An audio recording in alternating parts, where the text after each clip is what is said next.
I want you to understand, it is only in Biafra land that people are not running away from their ancestral land in the entire Nigeria. In Yoruba land, people are fleeing the ancestral land. In the northeast, northwest, middle belt, people are fleeing from the ancestral land. It is only in Biafra land, and the government of Biafra made it possible. But you know what? They would like you to believe that Simon Ekpa is the cause of insecurity. No, I am the solution, and the only way they can get to you is by kicking me out of the way, which is not possible. I have come. After I'm done with Nigeria, Biafra will be free and enjoy freedom.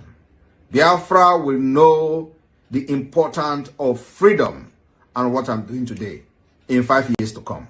Thank you. I want you to understand, it is only in Biafra land that people are not running away from their ancestral land in the entire Nigeria. In Yoruba land, people are fleeing the ancestral land. In the northeast, northwest, middle belt, people are fleeing from the ancestral land. It is only in Biafra land, and the government of Biafra made it possible. But you know what? They would like you to believe that Simon Ekpa is the cause of insecurity. No, I am the solution, and the only way they can get to you is by kicking me out of the way, which is not possible. I have come. After I'm done with Nigeria, Biafra will be free and enjoy freedom. In 2021, Mr. Nnamdi Kanu, a British citizen, was abducted by Nigerian security forces in Nairobi, Kenya. Since his detention, he has been subjected to torture and many other unpleasantries. A United Nations Rights Council report released a damning assessment of Nigeria's government's treatment and called for his immediate release. My right honourable friend from Camberwell and Peckham has worked tirelessly on behalf of Mr Kanu and is urging the Foreign Secretary to do more to secure his release. Nigeria is a Commonwealth nation that receives tens of millions in UK aid. It is one of the biggest benefactors of aid. Part of this aid support must be a commitment to human rights and upholding the right to fair trials. Mr Kanu must be given access to a fair and due process. A British citizen travelling on the British passport should not be kidnapped in a third country and dragged to a Nigerian prison. The government needs to get much tougher.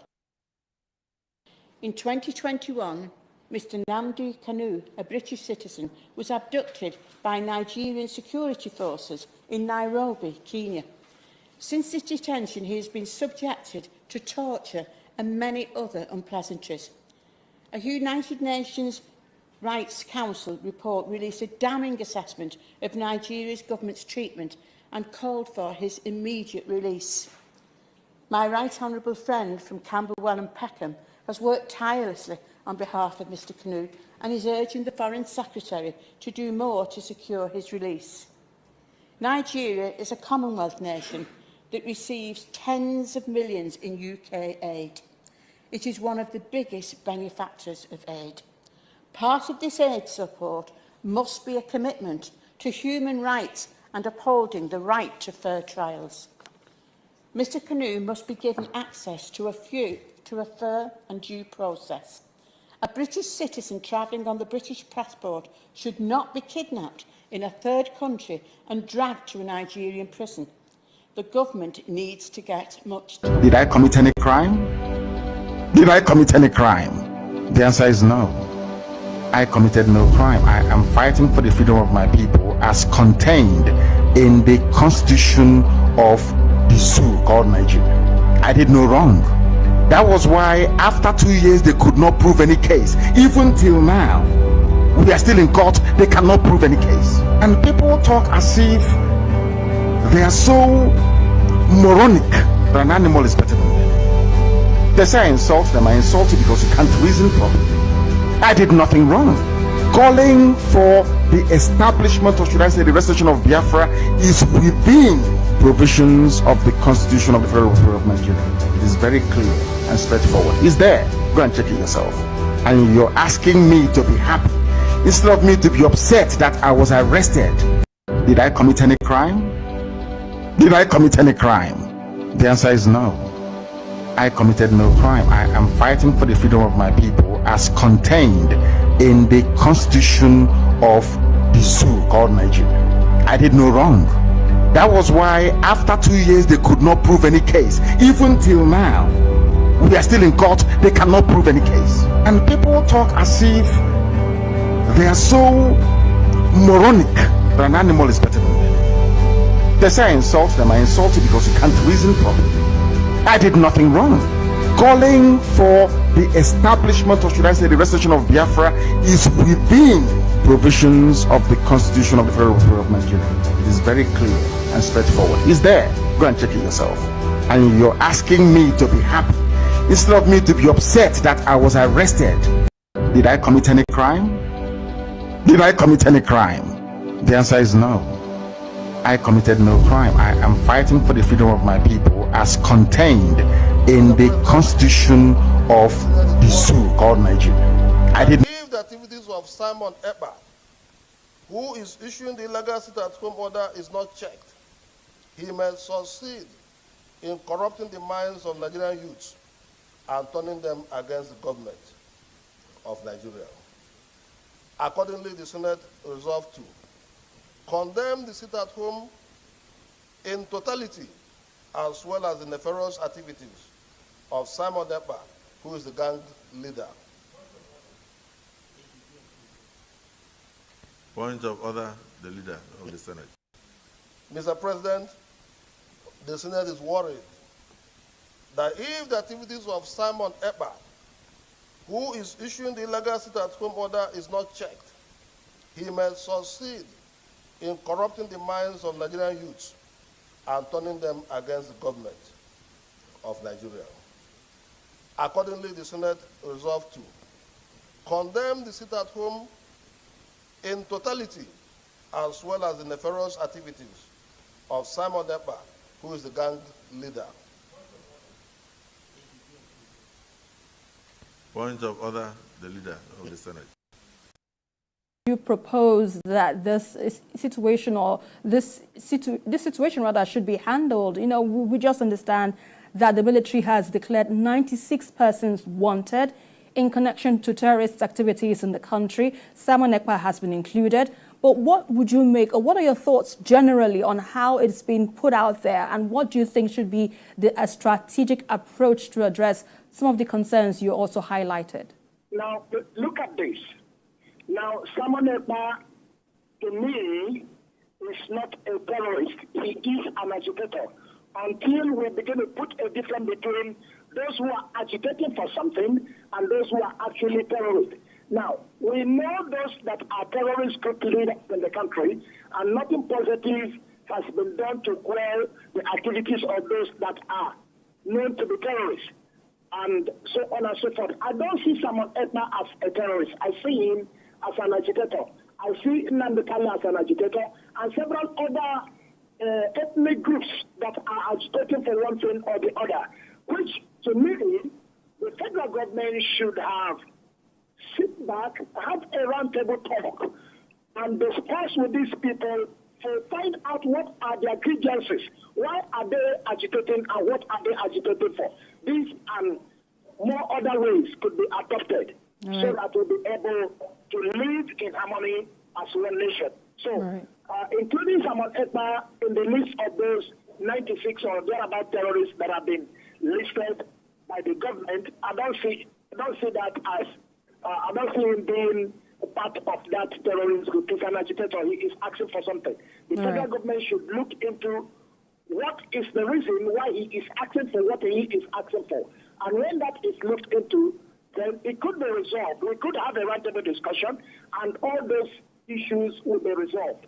I don't think there is anybody who wants to break away from Nigeria, but I think they're asking that there should be more presence of the federal government activities and agencies in the other neglected All right. Well, that's where we have to leave it for now. Thank you so much, DS. You propose that this situation should be handled. We just understand that the military has declared 96 persons wanted in connection to terrorist activities in the country. Simon Ekpa has been included. But what would you make, or what are your thoughts generally on how it's been put out there, and what do you think should be a strategic approach to address some of the concerns you also highlighted? Now, look at this. Now, Simon Ekpa, to me, is not a terrorist. He is an agitator. Until we begin to put a difference between those who are agitating for something and those who are actually terrorists. Now, we know those that are terrorist group leaders in the country, and nothing positive has been done to quell the activities of those that are known to be terrorists, and so on and so forth. I don't see Simon Ekpa as a terrorist. I see him as an agitator. I see Nnamdi Kanu as an agitator, and several other ethnic groups that are agitating for one thing or the other, which, to me, the federal government should have sit back, have a roundtable talk, and discuss with these people to find out what are their grievances, why are they agitating, and what are they agitating for. These and more other ways could be adopted so that we'll be able to live in harmony as one nation. So, including Simon Ekpa in the list of those 96 or thereabout terrorists that have been listed by the government, I don't see that as I don't see him being a part of that terrorist group. He's an agitator. He is asking for something. The federal government should look into what is the reason why he is asking for what he is asking for. And when that is looked into, then it could be resolved. We could have a roundtable discussion, and all those issues will be resolved.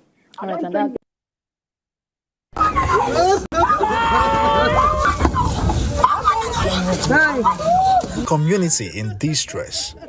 Their loved ones have been killed by terrorists.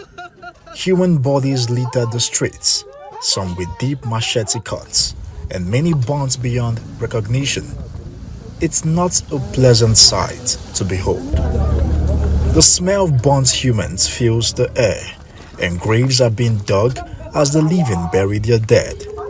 According to eyewitnesses, the terrorists stormed Runji village in their numbers, shooting sporadically and setting houses ablaze with occupants in them. Those who were lucky to escape say the rampaging gunmen operated for over an hour, adding that military intervention came late. Kill our people, kill our husband. Don't put fire anywhere. We don't know where they come from. They come kill our children with my uncle, father, my sister yesterday.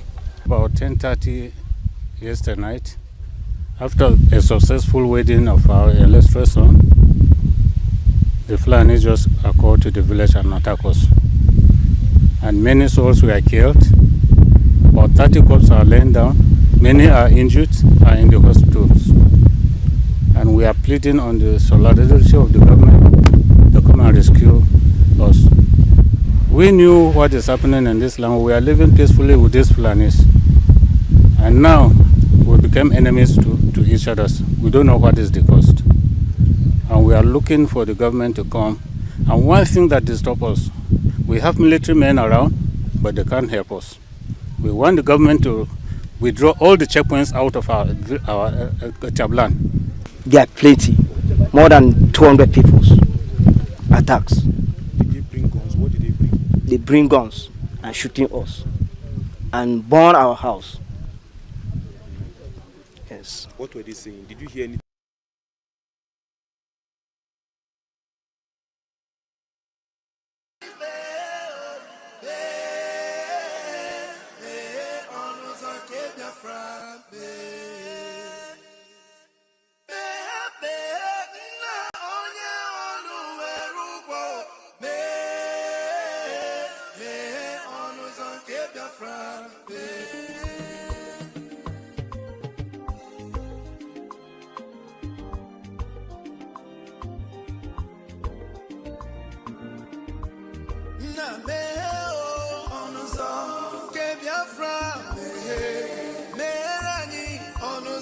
Biafra me. Na meherani onuzo ke Biafra me. Meherani onuzo ke Biafra me.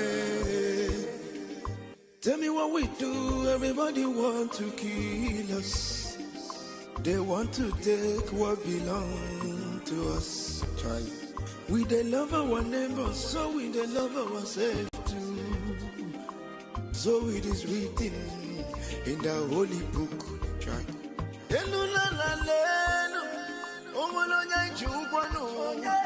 If I not channel,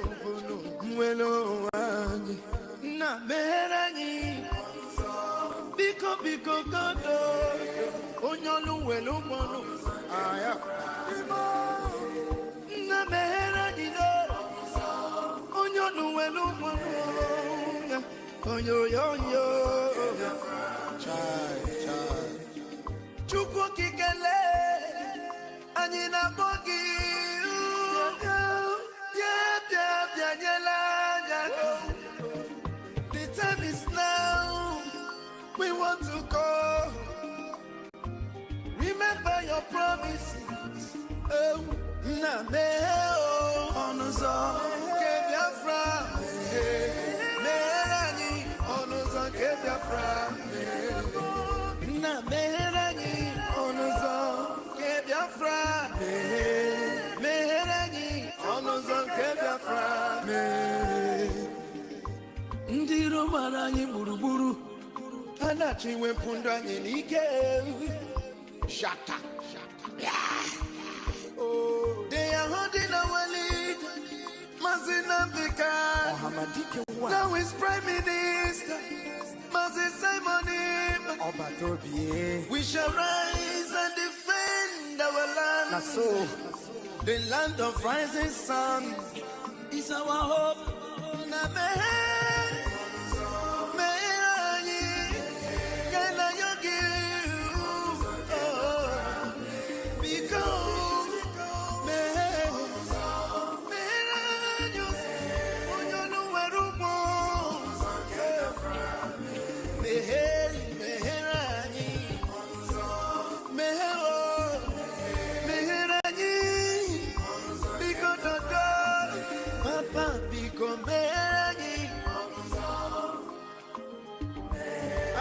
Yogi Bikonu Sitende music kame hey Iwele yo Mehabe na onye wanyi be onuzo ke Biafra be.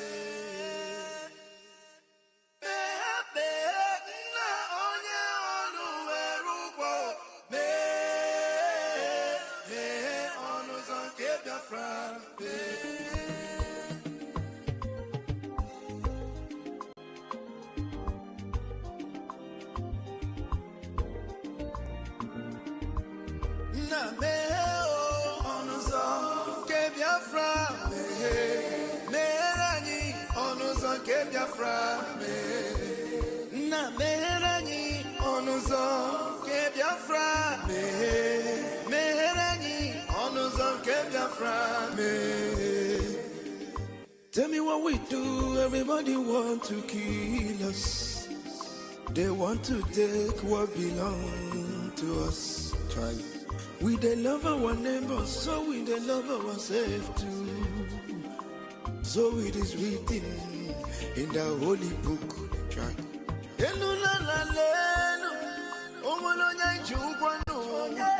If I not channel, na meherani biko kodo onyolu welu mono aya na meherani no onyolu welu mono onyo chai chukwu kikele anyị na bogi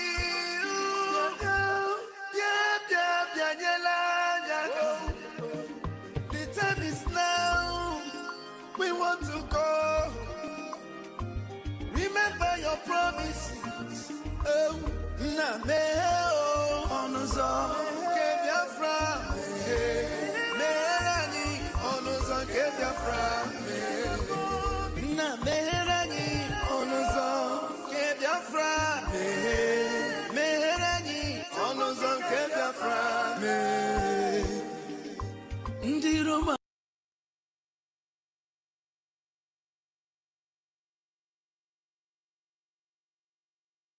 All hail Biafra, land of the rising sun.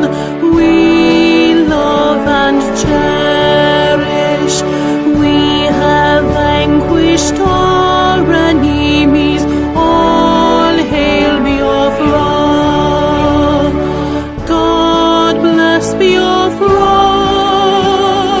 In Him we trust.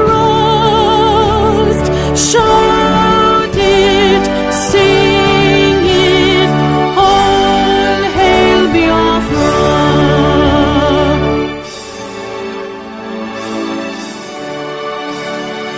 God bless Biafra.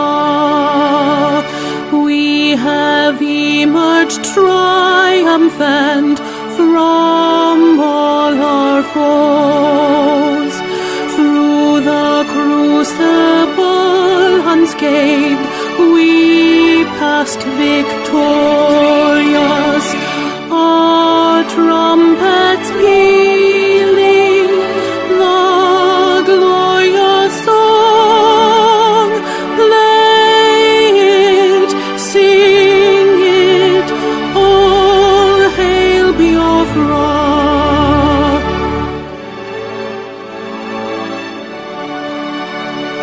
Oh, hail Biafra. We shall always remember all that perished in the struggle for our freedom. All hail our heroes. Our prayer shall be known both day and night. Say them always. All hail Biafra.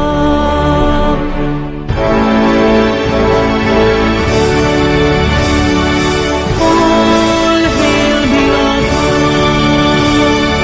No star shines everywhere. We crave humility. God guide and protect us all. All hail your wisdom, shielding us from fury, unleashed by your enlightenment. Biafra, Biafra, shining forever.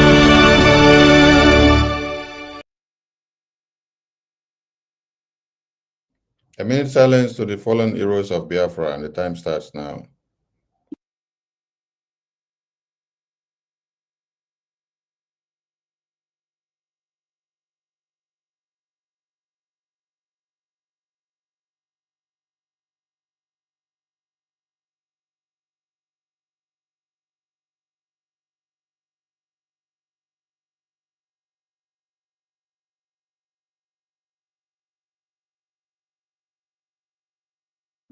May the souls of our fallen heroes rest in peace as we mourn and celebrate them as the living continue to fight on for the liberation of the United States of Biafra.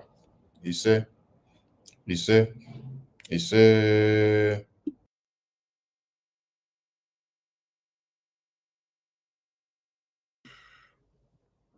Good morning, good afternoon, good evening, wonderful people of Biafra and lovers of freedom. Joining us from all over the globe. You're all welcome. And without wasting much of our time, I welcome the big fish to the house. The Honorable Mama, which all Biafrans have been waiting for.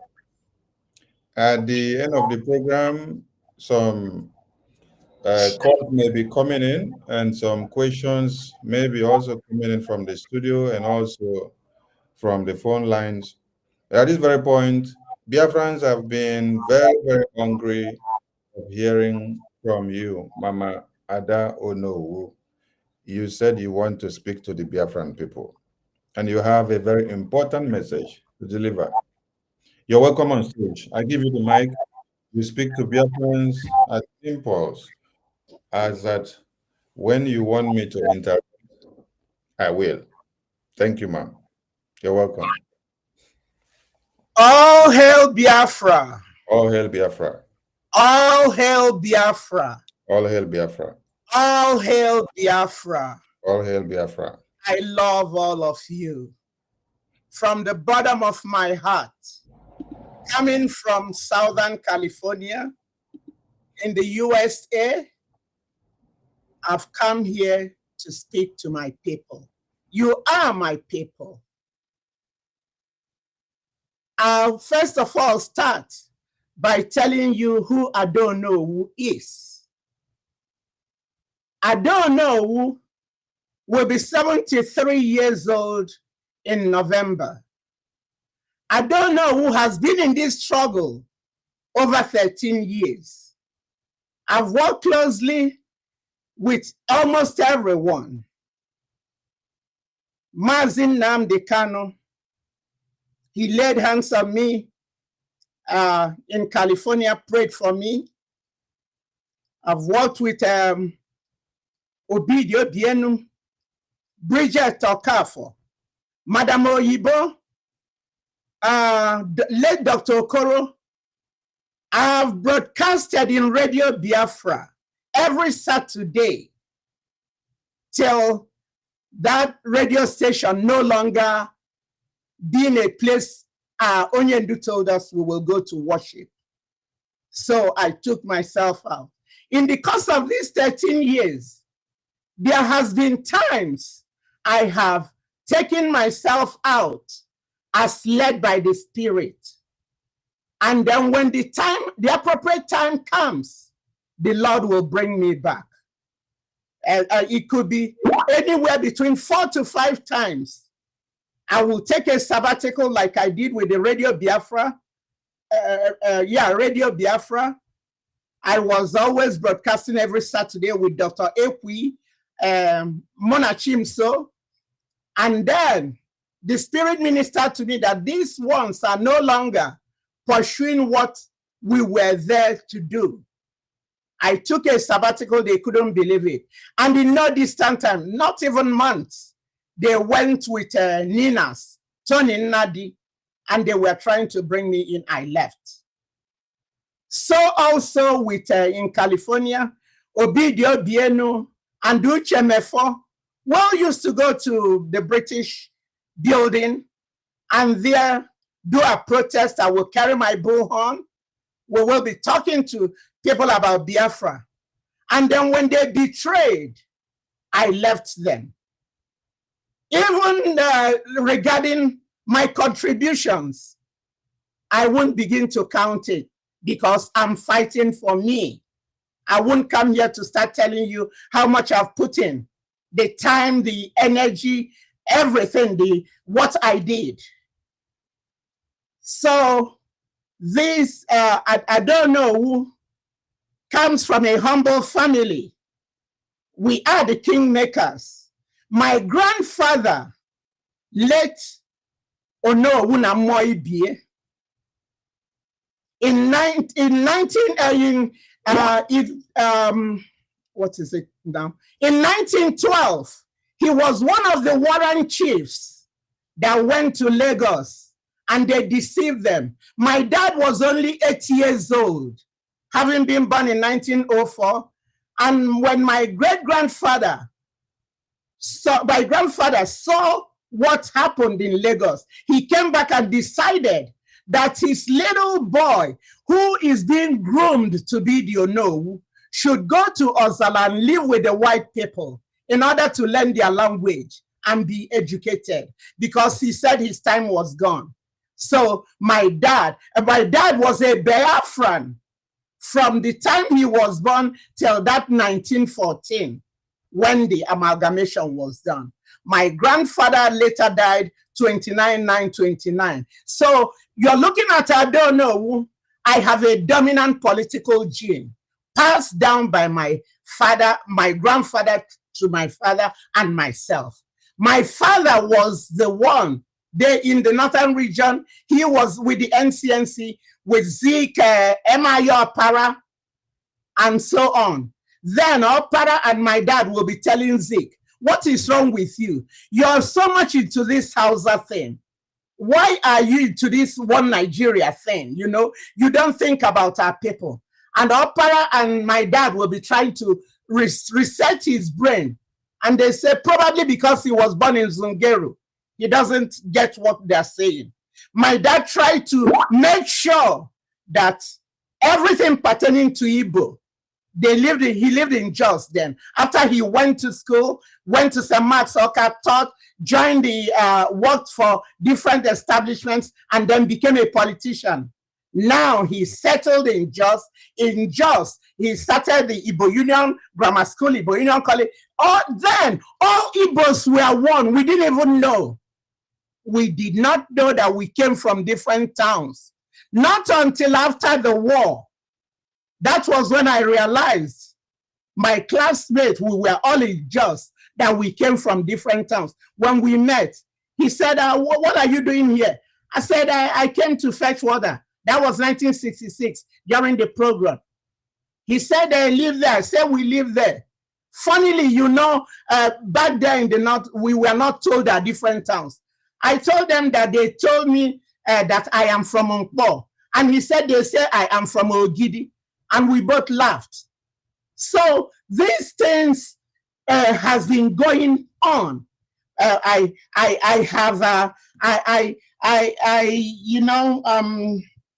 Let me get to something else.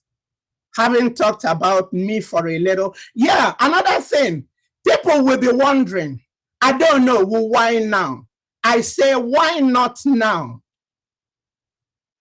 I don't know, well, why now? I will say, why not now?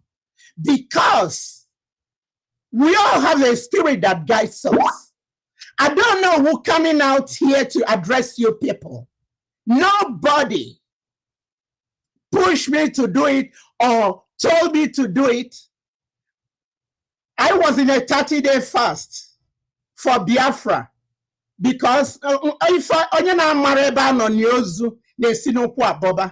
that I took myself out of the struggle, which I have done in times before. Does that mean I left Biafra? I was still working from the background, watching. And Kenya, I don't know, if all Kenya no na tukwani wefu, watakile kulota mafuya.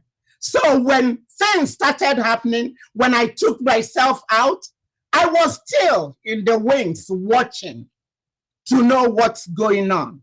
So at the appropriate time, after the fast, after the fast that ended 1st of March, on the last day of February, I was in a dream. I saw Odogu. He was looking good with his son. I've seen him twice since they took him away. Before then, I spoke with him November 16, to be precise, 2024. Because under my leadership, California is the only group that has thought about our families of our men on ground. We collected money, and then I told Odogu he was so glad, 4,350 to be precise, so that they will have their Christmas palliative. Yes. So now I've been watching from the wings. Coming to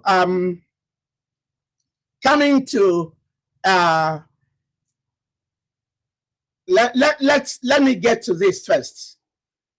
We were in a meeting November 27th. I think that was November 27th. We had a meeting, and then the COS told us that there was a message that came. Because before now, I have been pushing, Odogu, can we, is there a way we can have a deputy? And he was into it that what happened, he's very careful, because whoever does not respect history will have history happen to them. I understand that. So he would always say that he's very careful. With Mazin Nnamdi Kanu, that's what happened to him with his deputy. So he likes to keep it streamlined, so that things will not get out of hand. Because I will tell him, you know, the place of any freedom fighter is either in the grave, in prison, or exile. So if anything happens to you, how do we go about it? He said everything is going on well, okay? So now, when he sent us that message, my heart was gladdened, because I knew when he said, wait, that vacuum, how do we close it up? So the COS told us in that group that there was a message sent by the attorney of the PM.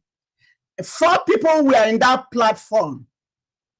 Mazi Imam Madabu, Mazi Uche Obi, Mazi Oge Nkere, and Dr. Ngozi Orabeze.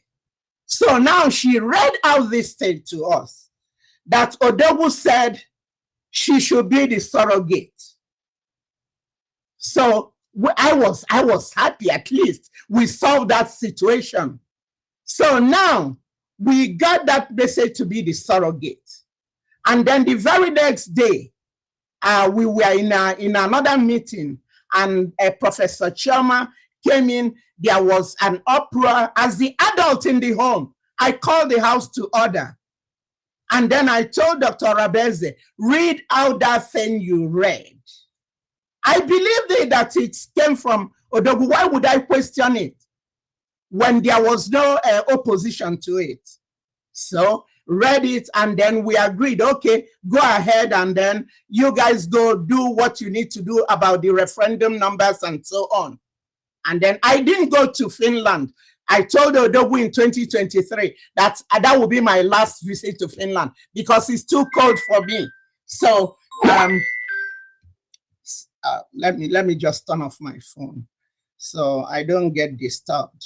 Yeah, don't get distracted with the calls, and also don't focus on the comment section. Just concentrate on I'm not looking at the comment section. Yeah. No, I'm not looking at. No, somebody was calling me.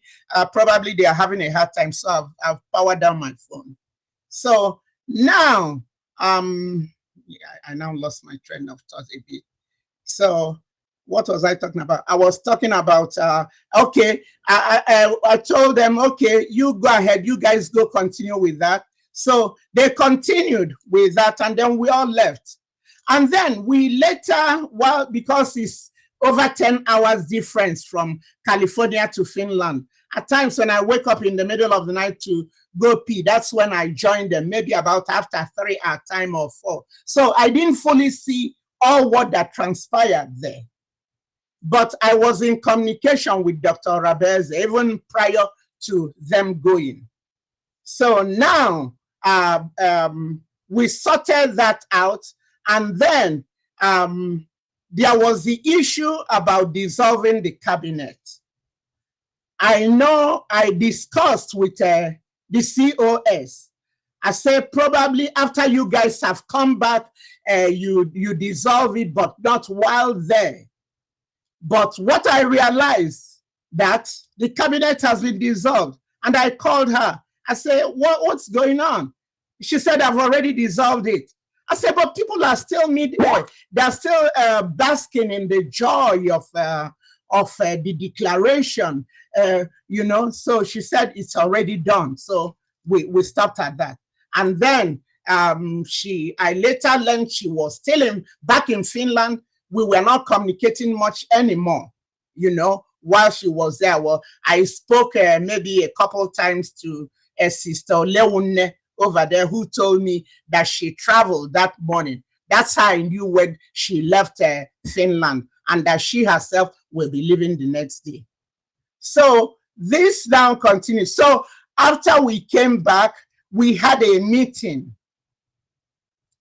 where Dr. Rabeze brought in one of the 4 guys who was released, and then he was talking to us. Then we were talking for almost an hour and some change, and then she said we should all move over to fundraising. So I told them, you know, I don't go to fundraising every week. And she said, no, they said, I don't know, we have to come in no matter, even if it's only 3 people from California, come in and let us know about that. So we went in there, and then I was told, then she spoke, and then we came to the issue about, before now, there was an issue about success, trying to reach him and he wasn't responding. To tell you the truth, I was one of the ones that voted for him to be suspended. So he was suspended. But later, you could do an action and then later you find out that what you did not sink in well. You will have a rethink. In the spur of that moment, I was angry. I said, why would he? They're calling him. He's not responding. He's not telling us what's going on. Why wouldn't he? So I was part of the people that said to suspend him. So I think I need to stop here for a minute and let you guys know that I'm speaking under the guidance of the Holy Spirit. And that I prayed about this, I fasted about this. It's the Holy Spirit that brought me out. Nobody can take credit for bringing me today. Early on Tuesday morning, I didn't know I would be doing this. It was after I got a video that reset my brain. That was when the Spirit started dealing with me. So no man or woman can take credit for I don't know who coming out. Nobody influenced me. Anybody who will want to take credit for that would be blaspheming. That's taking the work of the Holy Spirit to be their deed. So as we speak now, I say, may the words of my mouth and the medications of my heart be always acceptable in God's sight. So I should have said that at the beginning. So now I'm on solid ground. I'm saying what I'm saying. So we now went over to the fundraising, and since Dr. Rabeze was trying to get the admin to give us the connection for the IPOB site so that we combine both of them, but it wasn't possible. So we just kept to the mandate. And I am the secretary of mandate. This mandate is a non-profit organization opened up in the state of Georgia in United States of America.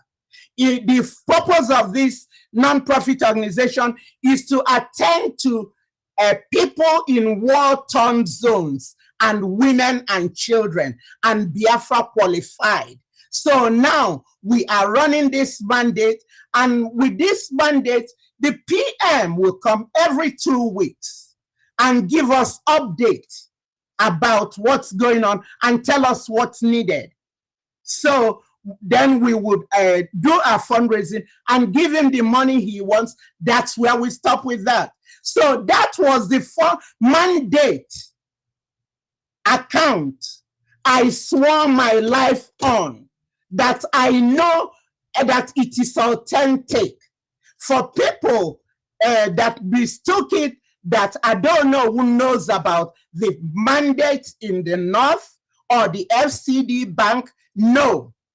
So I want to make this clarification for people to know that what I spoke on, I could vouch on it. Odogu was aware of this mandate account, and he would always come in. Before now, it was the mandate, the IPOB website, and California. These were the three carried the struggle. It was later that other states started coming up. So that was the mandate account I approved and told Biafrans, you can pay in money there. I hope this is clear, because onye na-amara ebe a nọ n'ozu na-esi n'ụkwụ abọba. I don't know who on no grounds, on no occasion, supported. And even those two, as the secretary, I should be aware when it's opened, because I'm the secretary. I should be a signatory, but no, I didn't know about it. The other one, why I wasn't a signatory to it, was that I came in after the bank was established. I became the secretary after the bank was established. So now that was the one I told you guys I talked about, which people were calling, saying that that they were mixing it up. I see it as mix up. I'm not going to blame anybody, and I don't have any anger or any grudges towards anybody. Okay, so let's get that straight. So now we had a meeting, another cabinet meeting, where the administrators from the homeland came in, and then we were there, and the COS addressed us. Then the issue of the commanders and men on ground and all whatnot, it came up. I raised my hand, and then I saw a lot of people raise their hands. I say, okay, just leave it. I don't want, let me be the last to speak so that I will conclude everything. So now, when it was my turn, I asked, I spoke, I said, I started telling, using the skeleton I have in my cupboard. I have two children. My son was a former Marine. You know, Marines are so arrogant, they don't believe they are retired. Army generals can retire, but the Marines are former Marines because they believe they are the best thing since sliced bread. So my son did 2 tours of Iraq, and he, with all what they killed there, he was a combat engineer. He had the PTSD. So coming from that premise, and also being a mother, I know what the men on the ground are going through. So I spoke, I said, let me tell you, Madam COS, these men on ground are going through PTSD. And we don't believe in it because we are still way back there. Nobody is giving them medication to help them see about all the bleeding and killing and all whatnot. In the Bible, when the children of Israel go to war, when they come back, they don't mix them with other people. They let them stay outside, they debrief before they mix them up. But here, nothing of the sort is being done. So I said, allow these people, because she was saying that she said something about changing the generals, them reporting to her and so on. So I said, let us, Madam COS, why don't you focus on administration and let the men focus on the men on ground and defense? Because you see the military people, I raised one. I know how they think. They don't see the civilians as human beings. They call us bloody civilians. So I said, why don't you allow? And we were arguing back and forth. She said no. And that she's going to change the generals. I said, no, do not change them. Let's leave that until Onuwu comes out. He is the one. He'll be coming out. We're not acting like he's never going to come out. You know, let's leave it for him to handle it. But we kept arguing back and forth, and then all these are happening in December.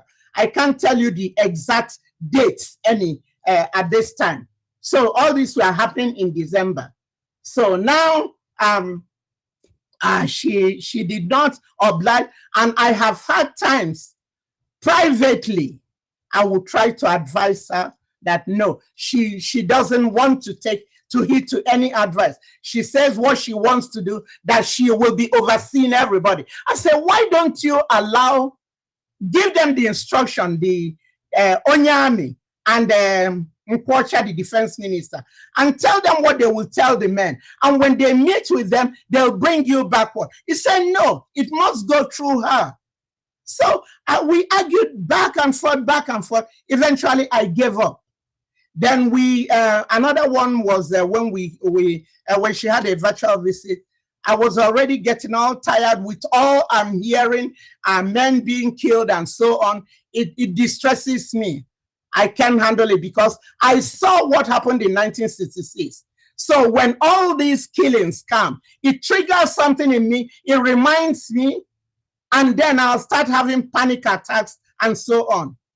Some of you don't understand what we saw during the war, how heads were cut off, women coming from Plateau in the train, and then they're carrying their husbands with the heads cut off close to them, and then the Gala people and so on, they push down the train, and then they massacred the women again. My dad came back he came. It was by God's grace that he came back with only the shirt on his back. So all this, I know all what's going on. And I've been in this struggle for so long. I say na onye nwanyi buzo no adi na ke wenkwonkpite. And if I okay je don anifo, what am Maria? So I tried my best. I talked to Dr. Rabeze. It wasn't working. I advised her. She wouldn't hearken to it. So then, when I had my medical episode, which I almost died here, because I'm living all by myself. My daughter lives in San Diego. My son lives in Boston. So I said, you know what? You have to be alive to fight another day. That was coupled with the dreams I had, seeing all these young men, all these that are happening now. The Lord had already revealed it to me. I saw massacring young men from 25 to 30 being killed and all whatnot, the bloody mess. So I woke up and then I called her. I spoke with her for over an hour. She wouldn't change. She wouldn't budge. She tells me I worry too much. All those things I'm hearing, I should just leave it. It will phase out. It will phase out. It will phase out. We are still, the months are going, the weeks are going. It's not phasing out. She wasn't listening. So then that night, I wrote that I want to be taken off all administrative and ministerial work due to my health, and that I will still be working for Biafra. But for now, I don't want to. And I've done it in the past, even with Odogu. When he put me in CRC, I told him it was stressing me out. It's not a big issue. There's no contract signed by anyone that you must continue to be where you are. If you're not okay, you can take a break. Like Odogu will always say, if the pressure cooker is too hot for you, step aside. When it cools to the temperature you can handle, then you come back. So I couldn't continue anymore. So now I left. I was still in the wings watching what's going on. Occasionally I will come out to the YouTube, I will see it, or people will send me a thing. And then I got the message of Butuzo. Let me tell you guys, Ikonso didn't have to die if he had stayed abroad. But because of the love the young man has for Biafra, he left and came home and told Bazi Nnamdi that he's going to work with us. He was the commander. This Butuzo was his 2IC. That will tell you the caliber of Butuzo. He's not a criminal. He's not what anybody thinks. I know what I am speaking because I was in all these things. I have been embedded in this struggle thing. I know. So I know. So when Ikonso died, Onyendu did not even grieve his parents as much as he grieved, to show you the love and the commitment Ikonso had. Onyendu said it will take 2,000 heads to bury that young man. And Butuzo now stepped in his shoes. It took so much. I'm in the know. It took so much to convince Butuzo to even work with autopilot. Madam Azoka played a key role. It took so much to get him. And then he started working. And then they started building the camps and everything, working, everything. Initially, they were killing our people. Now, after they have set up everything, now everything is working. We have to be moving up. We don't have to, we go one step forward, we go 11 steps backwards. No, that's not how the world works. The world is not static that you come and you stay here. The world is dynamic. You move with time. So now, Butuzo and his group, they have established this and doing a fantastic job. We were sending this money, funneling this money through Success, because Success, when Onuwu would be speaking, Success will come, they'll be speaking their language. And you see the camaraderie, you see the rapport. All these were what I mentioned when I spoke to Dr. Rabeze about not taking off the, not changing anything the PM has. Let her leave it at that. I mentioned Success too. That you remember I told you I voted against him for him not to be, but when I later went back on hindsight, I knew what it means.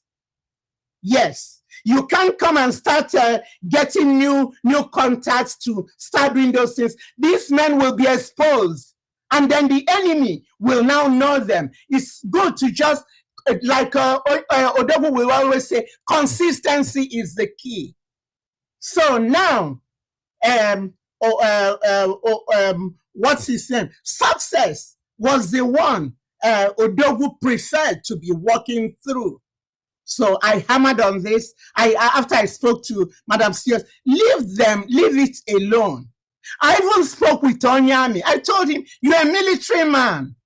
You know how it goes. Why don't you speak to the Sears? By then, I had already taken myself off. I wasn't communicating with them anymore. December was last. I was with Dr. Rabeze and the group. I took myself off everything. So now I went through Onyami. I say, Onyami, you are the deputy. Talk to her so that you guys can go. You know everything about rules of engagement. You know all these things. So convince her so that she will just allow the men to do this and not get involved in it. Onyami told me he will get back to me. Till date, I haven't heard from him. Then come to the issue of Caterpillar and what's his name? Caterpillar and what's the name of the other guy? Sapele Ezemunaobi. Thank you. Caterpillar and Sapele. When we were with the PM, Dr. Rabeze, you are the COS. You know everything Caterpillar did. He killed our men. He killed the ASN. Onuwu did not want him anymore. He left with 5.8 million.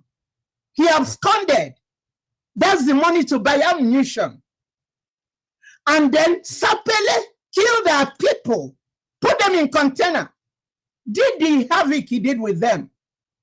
And then now I heard that you want to make Caterpillar the commander.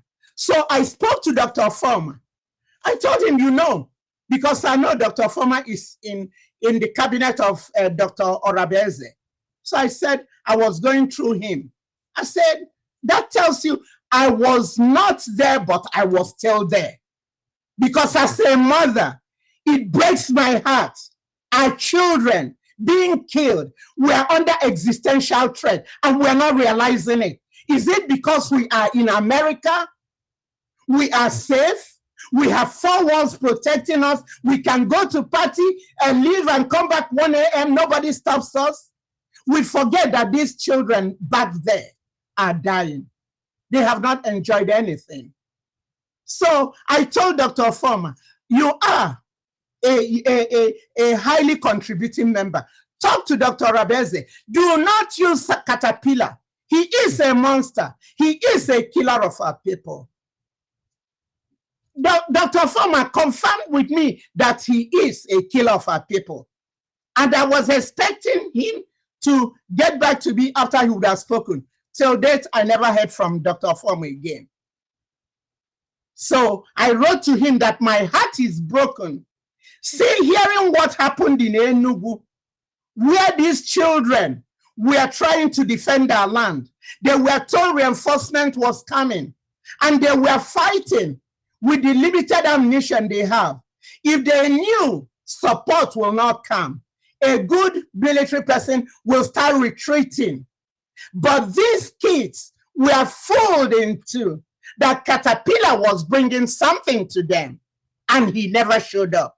And we lost all these guys. I cried. I wrote Dr. Former, my heart is broken for these children that are being killed. Why would we have to allow this to keep going on? Yes. So I wasn't too happy about resurrecting Caterpillar. And then I'm seeing things that are going on. When they said the 40 states, they did something they did in that bush. Could you believe we are Biafrans? We are proud people. We're intelligent people. When Mazi Nnamdi Kanu unveiled the ESN, we were laughing from cheek to cheek. We were so proud being an Igbo, being a Biafran. And then when I saw what was going on like child's play, and to hear that those administrators took 80 million for that, this money we could be putting to buy things for our men, it really broke my heart. I'm saying, what is going on? So I was still in the wings watching. And then Butuza, they played a voice where he was saying that Dr. Rabeze is not giving her any penny.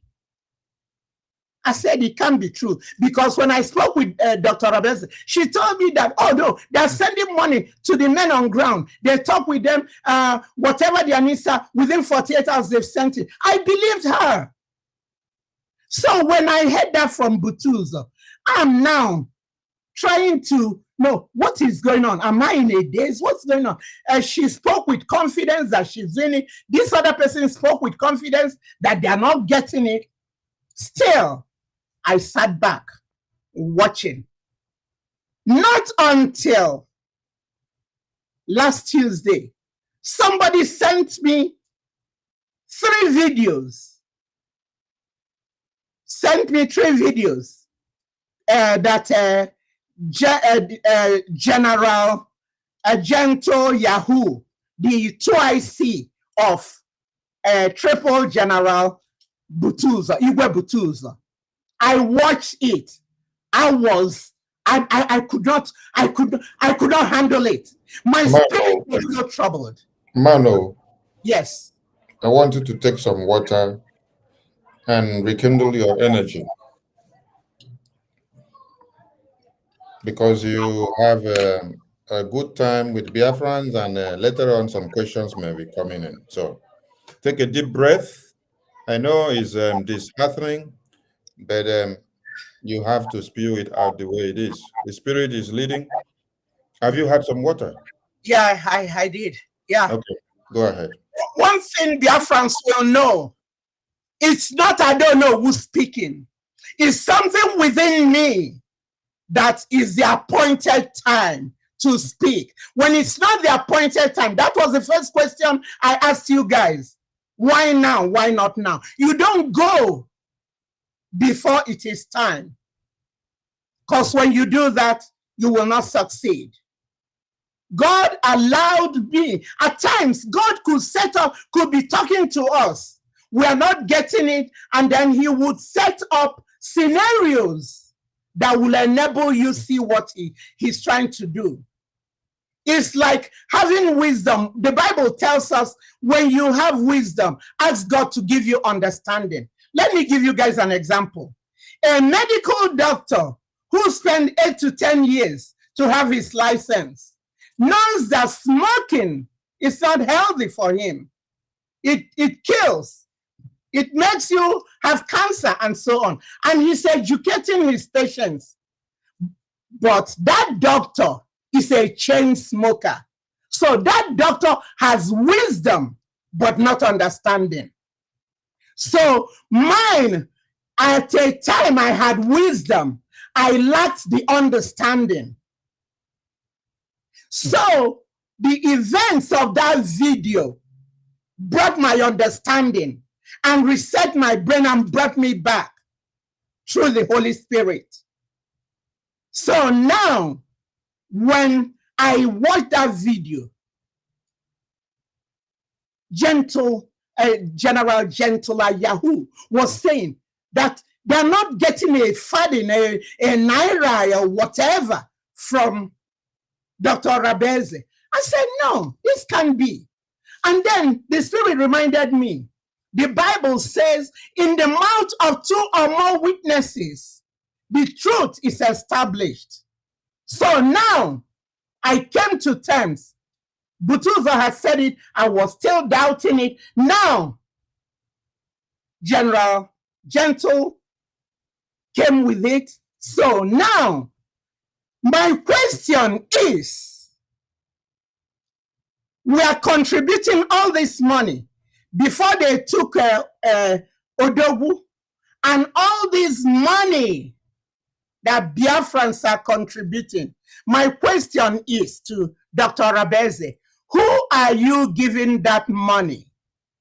Because Butuzo and Gentle said they're not getting it. When Onuwu was there, they were getting it. So who are you giving that money? Is that, did you have a false phone number to connect to them, or what is going on? That's the question that was triggered after I watched that. And then I could not get myself together. I decided to do a midnight to ask God, what you're leading me? Are you leading me to go talk to my people? What is this? So I did a midnight, I prayed. And one thing about me, my spirit does not lie to me. If you guys remember, when we used to do fundraising, I came one day and told you guys, stop putting your tithes in your churches. Put them in the Biafra restoration. That I wrestled with my spirit, and I had peace that I can now put my tithes in Biafra, because those churches you give that money, use it to do humanitarian works for other nations. So there's nothing wrong in you giving it. So from then on, I stopped putting my money in the church. I only give them offering, but all my money was coming in the restoration. So same spirit spoke to me after I did my my midnight, and I felt strongly. I did not. It's just for those of you who are really born again and spirit filled, which I'm not ashamed to say. If you look on my wrist, I wear this all the time. It's a reminder for me to stay in the narrow path. Jesus is my Lord and Savior. And my kids know that when the Lord will call me home, nobody will remove it from my arm. I'm going to take it with me. So when I speak truth to power, because I know the implications that where 2 or 3 are gathered, as we are all here, God is in our midst. He is hearing everything, and he knows whether, I don't know, who is lying or not. And moreover, the Bible says that there are 7 things God hates. One of them is a lying tongue. And liars belong in the pit of hell. I won't want to go to hell for Biafrans. No, I wouldn't. So what I'm telling you guys as it is. So now, and my question still remains, Dr. Rabeze, where is all this money? I know you gave 80 million to the administrators to do that thing they did over there. I know Caterpillar ran away with over 30 million because you did not hearken to advice. Because if you had listened and know not to use Caterpillar, we will not be losing that money. So I am here to speak it as it is. Anybody who doesn't like, fine. But you know, Ezekiel 33, 6-8 says, if you see something wrong, somebody doing a thing that is not right, and you don't tell them, God will hold you accountable. But if you tell them and they continue, God will exonerate you. I wouldn't want to be in that position. That's why I'm speaking out. I've been doing this behind the scene. You guys don't know. Those of you cussing me out there, which I don't have any anger towards you people, because if I'm wrong, you won't blame them. But after today, after laying this foundation and telling you guys, and you still go ahead and do and cuss me out or do the wrong thing, because if you know what is good and you don't do it, it is sin for you. I'm standing here to say that if we know what we are supposed to do and we don't do it, it will be sin for whomever is doing that. I'm just a watchman. I'm just a watchman delivering what I have been told to deliver. So now the question still remains, Dr. Rabeze. Odogu gave us instruction for you to be the surrogate. That was why I supported you. Yes, I went with Odogu's sword. But now Odogu has said, fall back to the order. Go back. Let's go in-house and finish everything. And now you're questioning it. Do you have to pick and choose which orders you take? That's not the way the world works. If you can submit to being his surrogate, why would you not submit to him telling you? If it is not true, when he comes out, he will have to deal with it. Remember, I will talk to you. I said to you, all these things you're doing, does Odogu know about it? You said yes. And then I would tell you, talk to Uche, because just like Maazị Nnamdi Kanu loves Uche Mefo, who later betrayed him, Odogu has so much confidence in Uche Obi, Maazị Uche Obi. I told you, he's a foot and eye on the ground. Go through him, let him go to the attorney, and then they will give Odogu the message. I retired from the Orange County Sheriff System. I know how it works. You can even get deputies to bring in things they're not supposed to. And moreover, you know, so I told her that she countered that. Whatever advice I will give her, at a point, I just threw my hands up. I cannot keep trying to make water run uphill. And when he calls me, I decided I wasn't answering anybody anymore. I cut off everybody. Before then, I have told him, I have told Dr. Rabeze, that all these things you're doing, you know, Odogu, when he comes out, if he told you that it has to be Maazị Ogenkere that should continue while he's there, you doing the everyday work, you know what? Odogu doesn't care. He would disgrace everybody. And if I'm in the cabinet, he starts doing that, I will just exit. I will power down my phone. These are all things I told her. And I won't be part of the insult. Odogu is old enough. I took him as a son. Yes, I took Odogu as a son. And he has respect for me. I have respect for him. He knows when we come to the cabinet, if things are going wrong, I will say there was a time I said something. He said, "Oh, I don't know. Okay, I even more now because my fault." Odogu said that. Okay, from now on, we will start doing this. Yes, that's the kind of human being he is. And whenever I call him, he doesn't wait for second ring to pick it up because, you know, I don't call him unnecessarily. When I call him, he knows it is important. That's why I'm calling him. And him being taken affected me so much because I see him like my son. It affected me. And then we are not doing anything. What are we doing to get him out? When Mazi Nnamdi Kanu was taken, everybody, since were protests everywhere. People died for Nnamdi Kanu.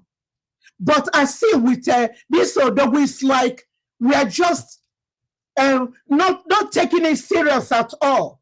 Is there anything we know that others don't know? I don't know. So this continued. I'm not happy, but I just sat in the wings trying to hope that, because other times when I will take my sabbatical, at times I come back after 1 year, at times after 6 months. This is the shortest for me to come back. And whenever I come back with the new group, you see we are moving towards the right direction. And when the right direction is not being followed, God will intimate me and I would take a step back and then go into prayer, going to asking him what needs to be done. And he will always reveal himself to me. So now my question still remains. It bothers me. We are contributing all this money, and these kids are dying every day. They are now so bold, the Fulanese. They come into the house and then get out the young men and just take them, and you won't know where they are. When will this stop? Why can't we? Biafra is above every other person. I had an issue sometime with Maz Yogenkere. It didn't stop me when I needed to get information from him. I sent him a message. I told him this is Biafra related. Get back to me. And he did. He sent me what I needed. Because Biafra first, not me. If you have any issue with anybody, we have to let that be submerged. As the Bible will say, so push everything that is not Christ-like in you. Have it under submission. So with this, my question still remains, Dr. Rabeze, where are all this money that they are contributing? Biafrans are contributing. I know there are times I will just sleep for 2 hours. I'm evangelizing. I'm at my age. California was bringing in the largest amount of money. How do you think I would feel with after building? Now only a wicked man tears down, a wicked woman tears down her house. After building, now we take one step back forward and then one step backwards. And then we start building new camps, and then we start building new army when we can consolidate the one we have. It's better for those of you that have homes. You're told you're better off redoing your own home than going to pick up another mortgage. Yes, that's common sense right there. So it's not going to having two generals, and now we know when it happened with ESN and autopilot, we lost a lot of our boys. Now they see themselves as enemies. That's what the enemy wants. That's what the enemy wants, to set us against ourselves, and we are stupidly buying into their mindset. I'm so troubled. I'm so angry. Pardon me like I'm yelling, but it's the passion in me. Because I can't imagine it. I'm a mother. when my son was in Iraq, you know how they notify families about 6 a.m. They will walk through your driveway with the flag folded. Two officers will come in and break the sad news to you. When my son was in Iraq, I would pray all night, almost 5:30. I'll go sit in the living room. I'm watching whether there'll be a knock, because bodies are coming back in body bags. So that day will pass again. I will be happy. Then the next day, I will, until he comes back. He later went on a second tour. It was the same thing. For some of you that might think, I don't know who is chasing clout. It's not true. I don't know who you're looking at. FBI has my fingerprint since 1997. That will tell you if I'm a criminal, they would have picked me up. I work for the Orange County Sheriffs. I carried the 4 keys of the jail to my house for the 10 years I worked. When I come, I pull out my key, I open the jail door, and then I'll go through security. Yes. So they have my information. So I'm not chasing clout. And God has already announced me. In 2003, a whole state of Israel gave me ambassador of goodwill because of my contributions to the state of Israel. In 2007, the United States Marine under the Department of Navy flew a flag in my honor in Al-Assad, Iraq. Then in 2022, when I turned 70, the former president of America, you know, gave me a lifetime award for volunteer services. So what can be more than all these announcements from God? Do you think I don't know who wants position? I'm not there for position. I just want things to be done right, things to be done well, so that our people, we can go back to the land God bequeathed to us through our great-grandfather. We're not looking for other people's land. We are looking for ours. Why will we let sin be in the house? When sin is in the house, we will be rocking like a handicapped woman who is in her wheelchair with the wheels locked, and you're trying to help her. She said, no, I'll do it myself. And she's rocking back and forth, and she's not going anywhere. Why would we be doing that to ourselves? I'm just so mad. Let us forget about all this bitterness. Let's forgive one another. I say, Mother, I want us to forgive one another. Let us put our heads together. And you come 1 million ogabo fufu.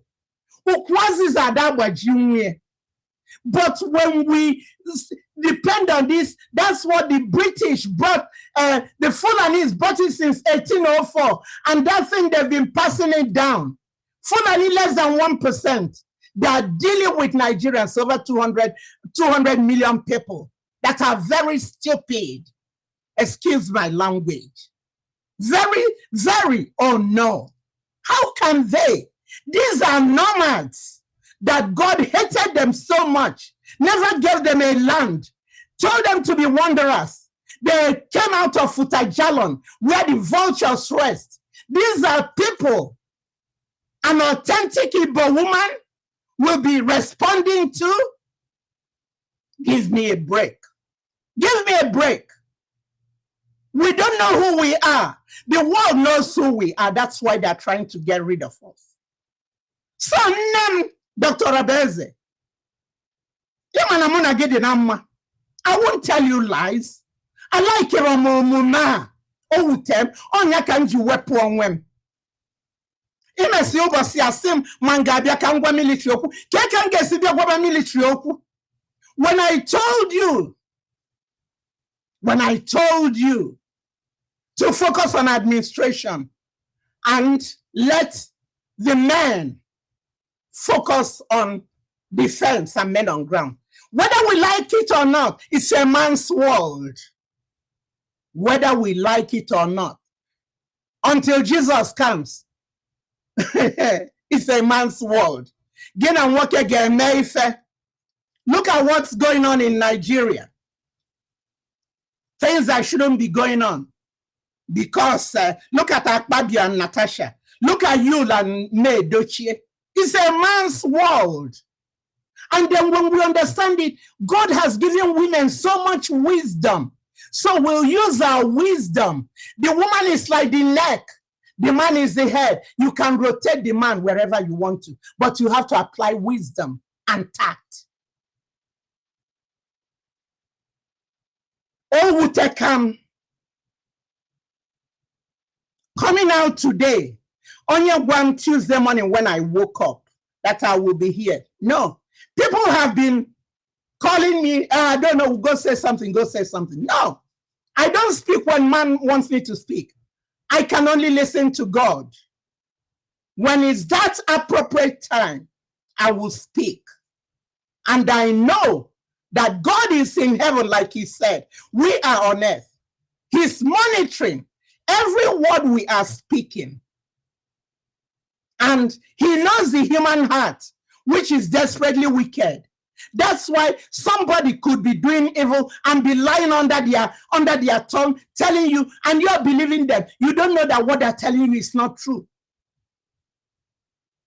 You believe them, thinking that what they're telling you is true. For how long?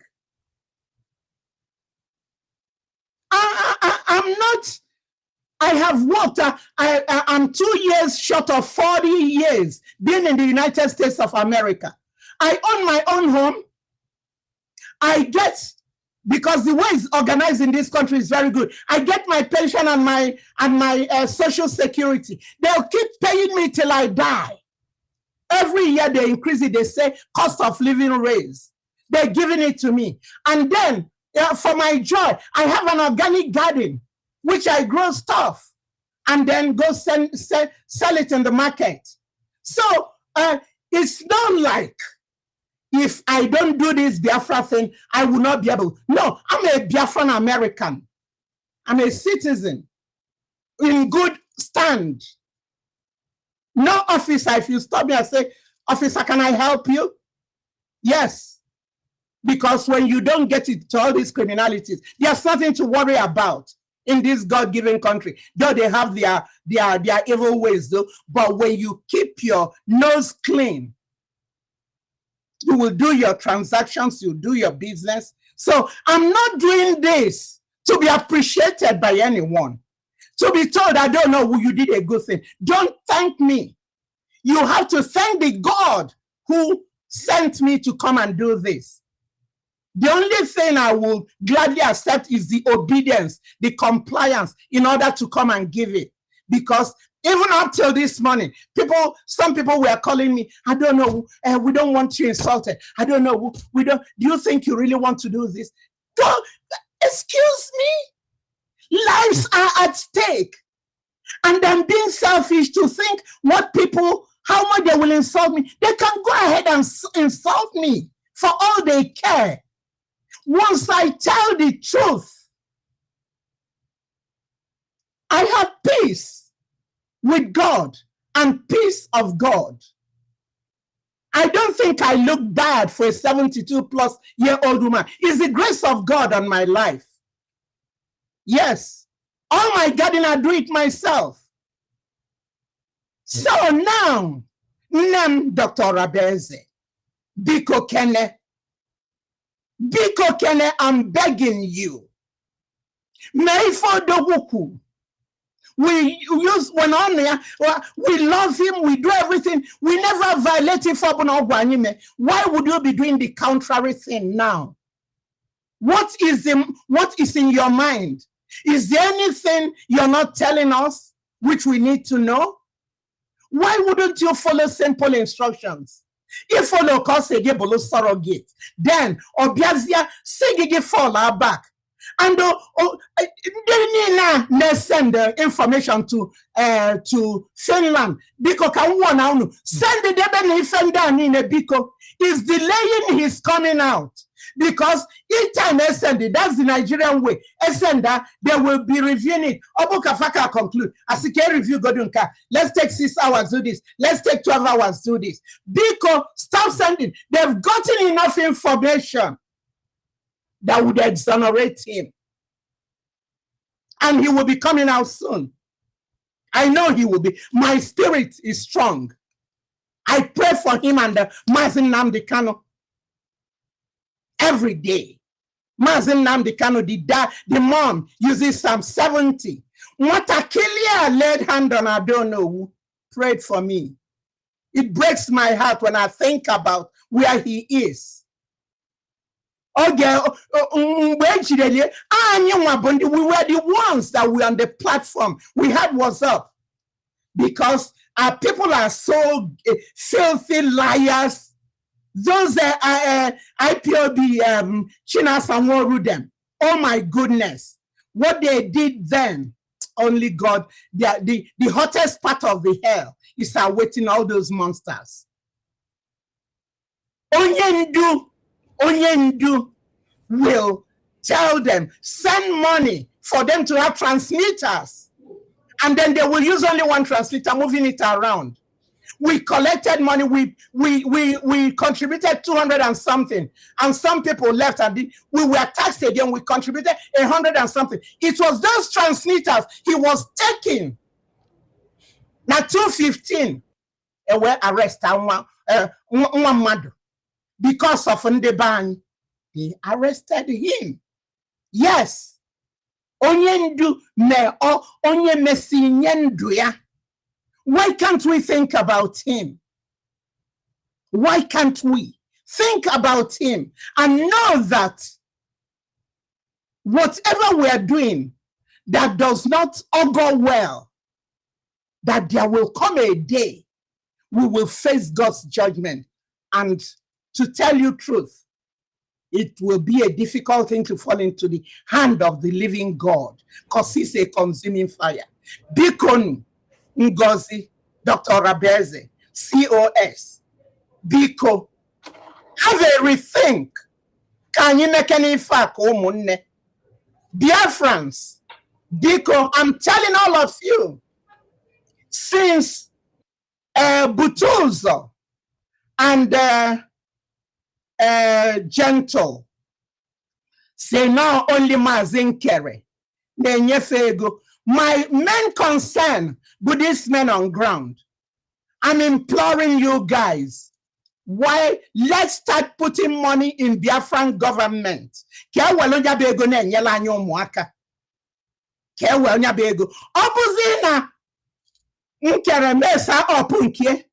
will come up with another thing. But as of now, we will go by the truth because in the amount of 2 or more witnesses, the truth is established. Butuzo and Gentle have already confirmed they are generals on the ground, for crying out loud. With them, this craziness, for take advantage of it, killing us. No. Yes. Thank you so much. Let's take a break, and then when we return, we will continue. Let's take a break. And I want you to take more water, and some popcorn. Biafra will know the importance of freedom and what I'm doing today in 5 years to come. Thank you. I want you to understand, it is only in Biafra land that people are not running away from their ancestral land in the entire Nigeria. In Yoruba land, people are fleeing the ancestral land. In the northeast, northwest, middle belt, people are fleeing from the ancestral land. It is only in Biafra land, and the government of Biafra made it possible. But you know what? They would like you to believe that Simon Ekpa is the cause of insecurity. No, I am the solution, and the only way they can get to you is by kicking me out of the way, which is not possible. I have come. After I'm done with Nigeria, Biafra will be free and enjoy freedom. Biafra will know the importance of freedom and what I'm doing today in 5 years to come. Thank you. I want to let you know that the evil will only strive when good men keep quiet and silent. In the absence of good men, the evil men will always strive. Nigeria have shown to be evil for decades, and in all this evil of Nigeria, the good men have always been terrified, fear, and they remain silent for many years. Today, many good men have risen up, and they are all in Biafra government in exile. And I want to let you know that the evil will only strive when good men keep quiet and silent. In the absence of good men, the evil men will always strive. Nigeria have shown to be evil for decades, and in all this evil of Nigeria, the good men have always been terrified, fear, and they remain silent for many years. Today, many good men have risen up, and they are all in Biafra government in exile. And I want to let you know.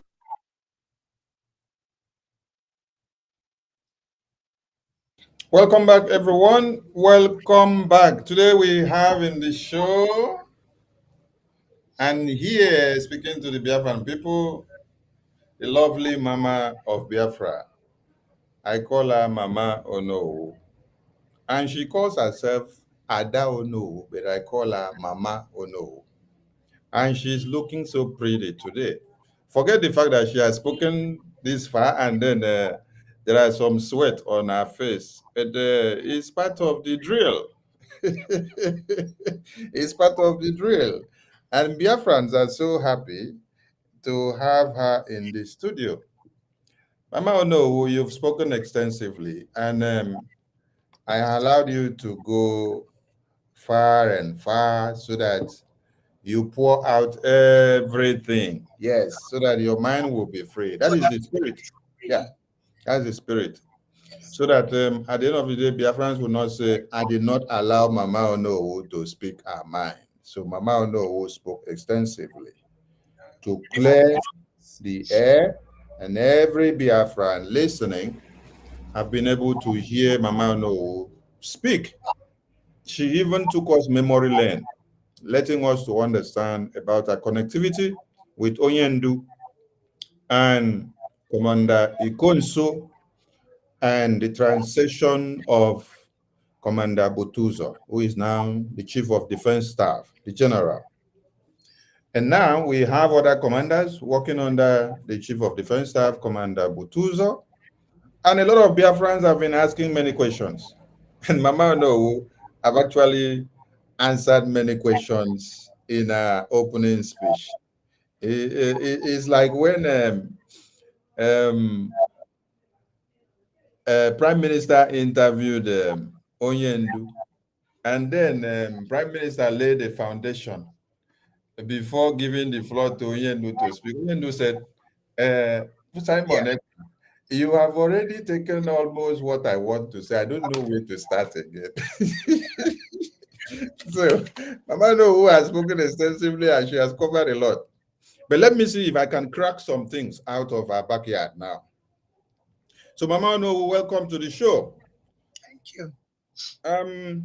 I just played a video of Prime Minister. He said, it is only when good men and women keep quiet will keep quiet evil will strive and overcome the liberation of Biafra. And evil will overcome BRGIE. Your coming out today is a plus. I want you to tell Biafrans, because I have already presented you as one of the good men and women who have come out to speak to the Biafran people so that evil will not strive and prevail, so that Biafra will not be dominated by the full enemy Islamic jihadist terrorists. Biafrans have been bitter for so long now. But after listening to you, many of them are taking some cups and cakes of palm wine and some chill water and hot coffee, red wine and white wine. Yes. I want you to stress again because you emphasize on the right place for Biafrans to make their donations, which is where the money will go to the Chief of Defense Staff, General Igwe Butuzo, for our liberation in the homeland and his entire team. Where are you telling Biafrans to make their donations so that it will get to the Chief of Defense Staff, General Butuzo? With all the advices and instructions that has come from the Prime Minister, and with all the recent happenings that you have seen, you made mention of resigning from Ngozi's group of USB Charger and USB Nigeria. Now you are here to follow the ordinances of the Prime Minister and BRGIE. Advise Biafrans, because I want to see you with your amiable team and group of California turning up to make the Prime Minister proud and the entire Biafran proud in the upcoming fundraising and town hall meeting. Speak to Biafrans again. Let them know where to go and make their donations, which is the right place. Thank you so much. My lovely Biafrans, I have said it. I even hinted on it while I was speaking. I guess I call him the wise one. He may have been talking and didn't hear me say it. But after asking that question, standing on the principles of the Bible, you know we are all transients in this world. We are passing by. Our body is not designed for this world. So God gave us the Bible. That's our GPS.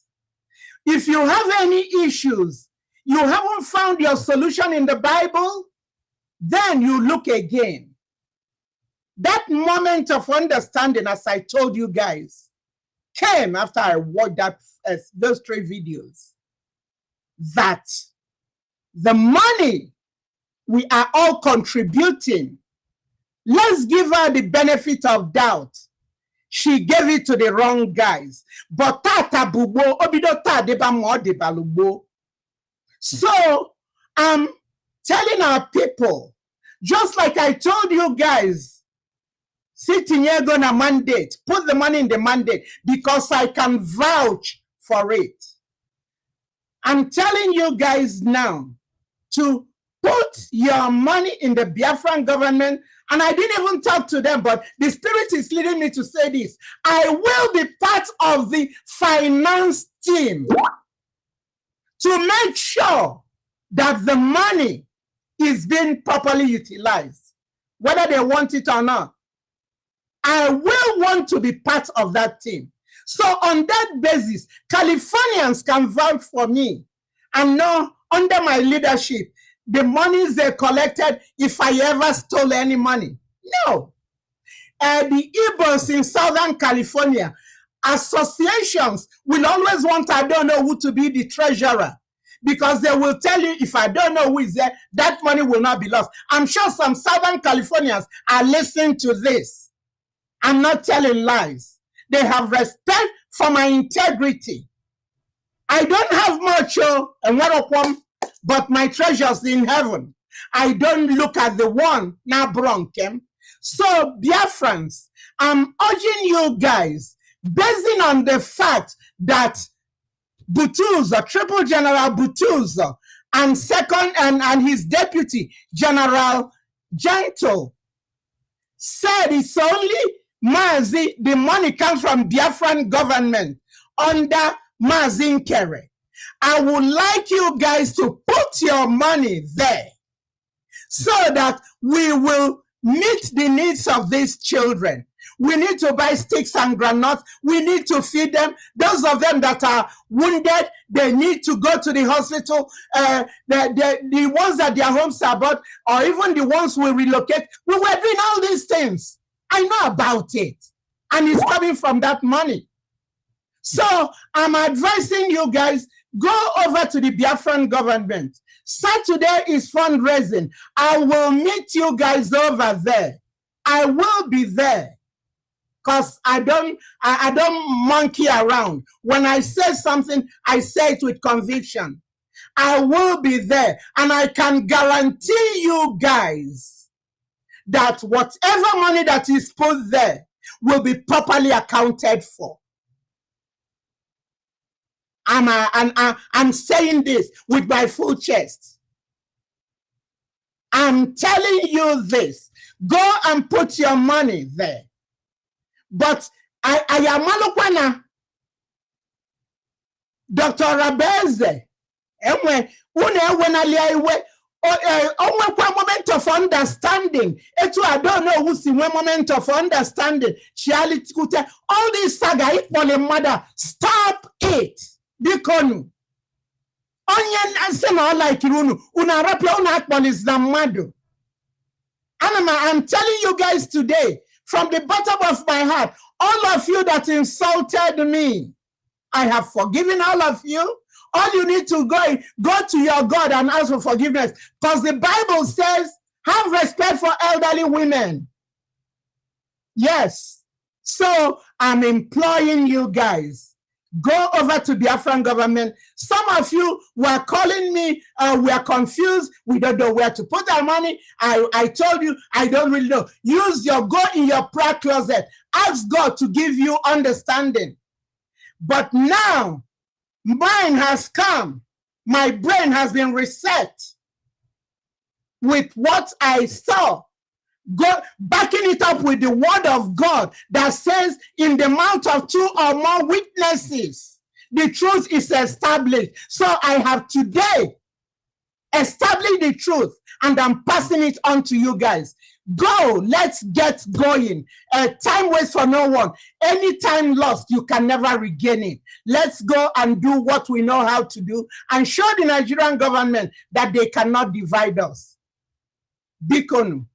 That's my plea. Thank you.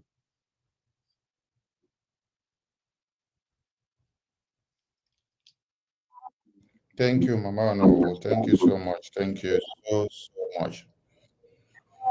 Biafran people, Mama Onuwu has apologized to everyone now. She said the same mouth that she used to tell you people go to mandate, and that if anything happens about money that she recommends you go to mandate, hold her responsible.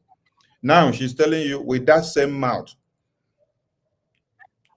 looking at every misconduct that has happened, where they have even not informed her of opening a Fulani account. And then they added, because I don't know, do you know that the Fulani account that was opened and then added to the website, do you know that it has also incriminated you if you happen to be a secretary to that website? That will incriminate you because you are not aware. And then the Biafrans in the homeland who now sit down and see that they are directed to the website and the Fulani Islamic Jihadist account is stipulated there. Anyone that go and make donation and then the zoo government trail them and kill them, Biafrans will say, I don't know who is culpable. And I don't know who herself does not even know. As a secretary that she says she is. She doesn't know. So when she spoke confidently and told Biafrans, if anything happens with your money in mandate, hold me accountable, that was when she knew that nothing like Fulani Islamic Jihadist bank account was attached. And she made a point here very clear that this mandate was an independent website and account standing on its own. It is not the Liberation account or website where Biafrans make donation daily. This is an independent body that only stands. When Biafran government have a need, we will reach out to them, we seek for help. With their body and executive that they have, they will bring what they have from their contributions and support the Biafran government. Never a time that Prime Minister say, we have to go and turn it or bring it to now come and become the Biafran government website or account. That is why when Prime Minister came, Onyendu had already built the IPOB in USA.org website. Then Prime Minister came and then decided to build the Biafra Gov website to make it now two. That means you are progressing. You are not retrogressing. So we now have two. Invention has come to be with the emergence of the Prime Minister. So Biafran people, I want all of you to have it available in your heart to forgive Mama Onuwu. She has apologized because she herself here is already incriminated. Yes, without knowing that they have gone to put something in a website where she is a secretary to that website, and then she doesn't know. So she is telling Biafrans now, I didn't even know they even put Islamic bank account there. And this account is not the Biafran government account for the liberation. It's just a set-aside body that stands on its own. So forgive Ada Onuwu for all of you that have been against her and attacking her. Her coming out alone is a restitution. Her coming out alone is a clear conscience. Her coming out alone is to validate and exonerate herself from all these glitches. Her coming out alone is to make Biafrans understand that when Prime Minister said, it is only when every man will keep quiet and watch evil prevail in Biafran government, that evil will strive. So she coming out is a point of order, is to heal the wounds of Biafrans. So the same mouth that Mama Onuwu told all of you, anything that happens with your money mandate, hold me accountable now. She has come to tell you something has happened. Something has happened. So don't go to that place again, because she was deceived. She has explained here, she was deceived. And I also want to clarify something to Biafrans. When Mama Onuwu did explain something about this woman, Ngozi presented a message of surrogate from the attorney of PM. I want Biafrans to understand something. This message of surrogate that she paraded, one, the message was altered. Yes, when the attorney of Prime Minister came here, which was the person that brought that message at the initial stage, he came here to address Biafran. He saw that message the way she has pushed it there to the media. She said, this message has been altered. There are some part of this message that are not included here. So whoever brought this message out had intention. If you had no intentions of infringing some things, you should have brought out the entire message. So you brought out the part of the message that you will use to usurp power to destroy the government of Biafra. And the implications of that message was not for you to come and scrap the government, infiltrate the Biafra Defense Council, change anything, tell us that the Biafra Defense Forces that was unveiled in Helsinki, Finland 2023, that they are now fraud and criminals and kidnappers. That wasn't the message from the attorney. It didn't imply such ethics. It never stipulated that you should try to come and take over the Bank of Biafra website and the treasury, because you came to take over that website and then we stopped you. Then you came out to the media making noise that Sonny Akparawa, Okengere, the website manager, they have hijacked the Biafran Bank of Biafra website. It wasn't your property, Ngozi Orabueze. This is the property of BRGIA. And what Sonny will do, and every other ministers of good conscience, is when we see anybody that wants to destroy what Prime Minister has built, we will stop you before you take any move. So going back to that message, that very message that came from the attorney was a message that implied, because we were looking at who will take over the items on the program in the convention. Who will take over the items on the program in the convention that was supposed to be carried out by the Prime Minister. By the Prime Minister. Because there were many programs, many items and agenda on the program. Prime Minister had many that he's supposed to be the one to carry out. Who was supposed to carry out? Biafran cabinet wanted to share the responsibility among some ministers, to appoint some persons. Ngozi said, oh, we shouldn't do it. She will go and communicate to the attorney, then bring message back. Prime Minister will tell us who should do it. And then when she brought the message, she curtailed the message where it favors her and started spreading it. Okay, for peace to reign, we say, okay, you be the one to carry out all those items. Since you say, Prime Minister say you should be the one. That was the message from the attorney. That message was meant for what? For the convention program. The convention program. Just to carry out the item, if Prime Minister was to unveil the passport or the ID card, you go and unveil it. If he was to launch or unveil the Biafra police, you go and do it. If it was to unveil or launch the Biafra currency, you go and do it. There was nothing like go and scrap the government of Biafra. I don't know. Thank you so much for joining Biafrans today. I want you to clarify something. Did the Biafran government cabinet tell Ngozi to go and dissolve the government inside the convention? You know what? We go with what Odogu says.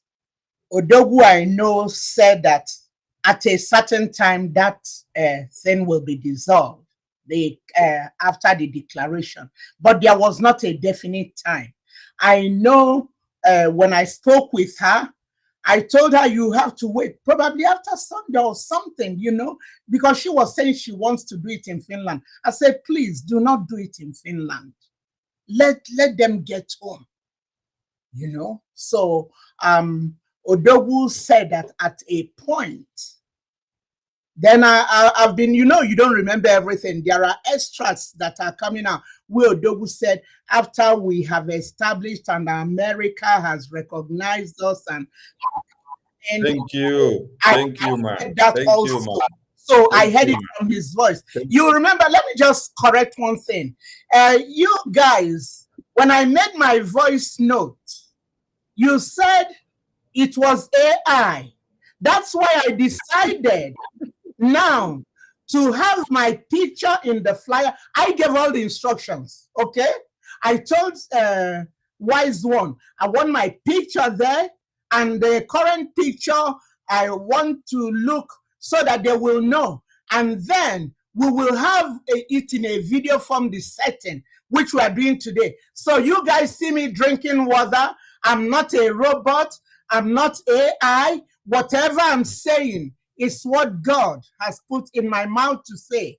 Like he's saying, you guys forgive me. When you don't know, what you don't know, like Odogu will always say, is bigger than you.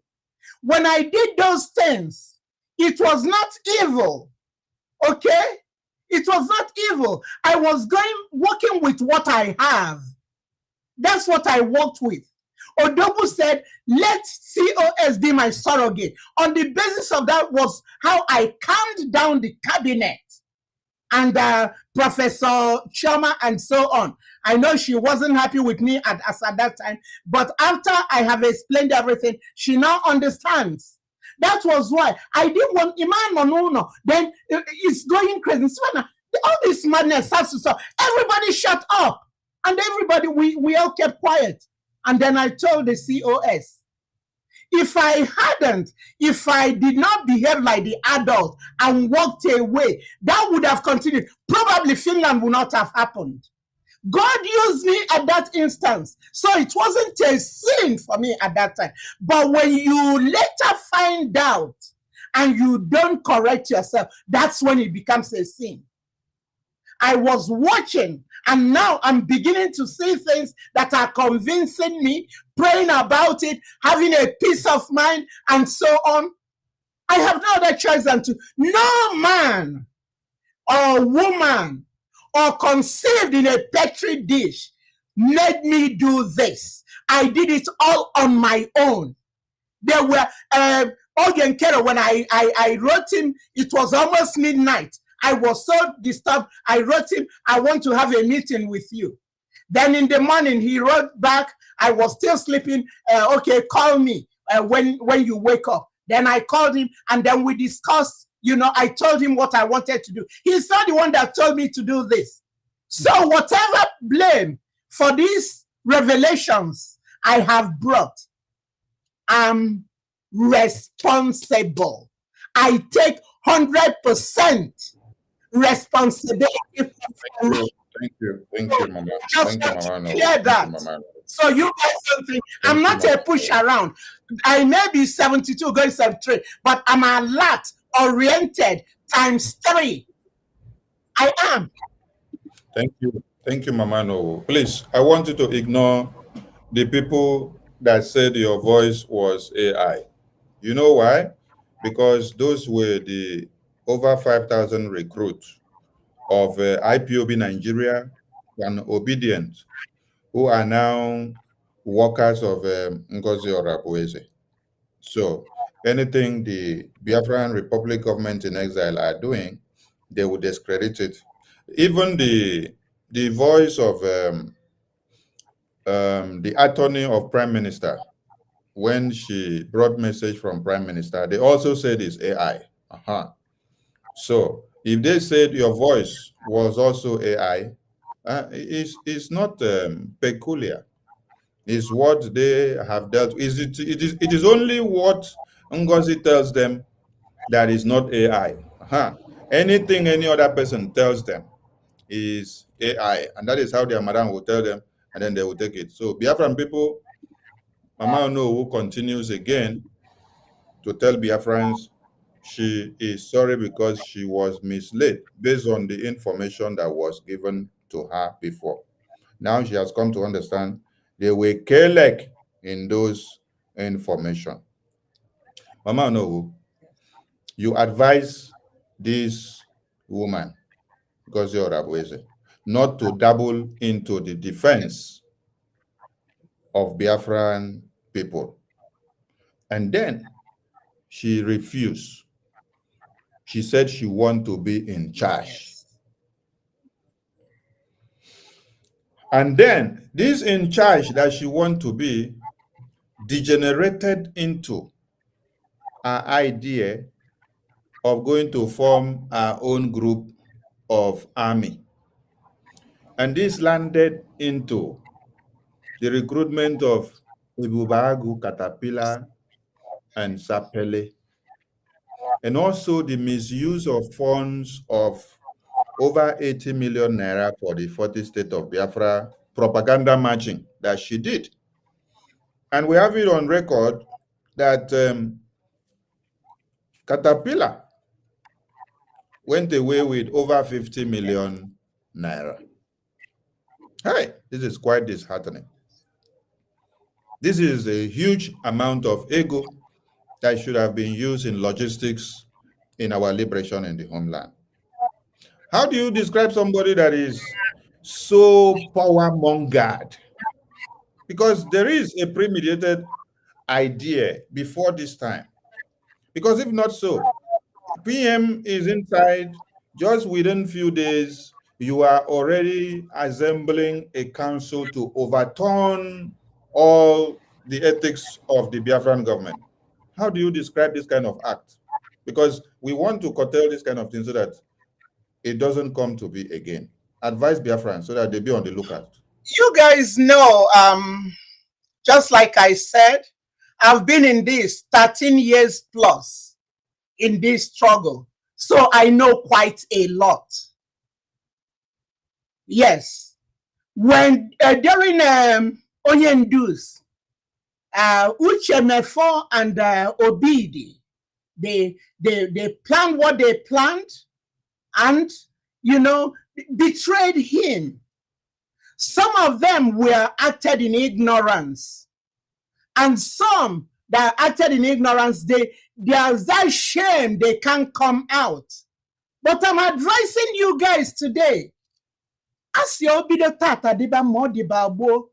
if we can come together and do it, look at the lives that are the bloodshed. From the moment we started today, I'm sure over 100 Biafrans have been slaughtered. Yes, the blood flowing in the land. So, you know what? What's the other second part of the question? Because when I get emotional and it just consumes me, I'm just praying. I hope your water is I close to prayed you. God, I asked God, I don't want to cry because it's coming, but I'm holding myself. I don't want to cry.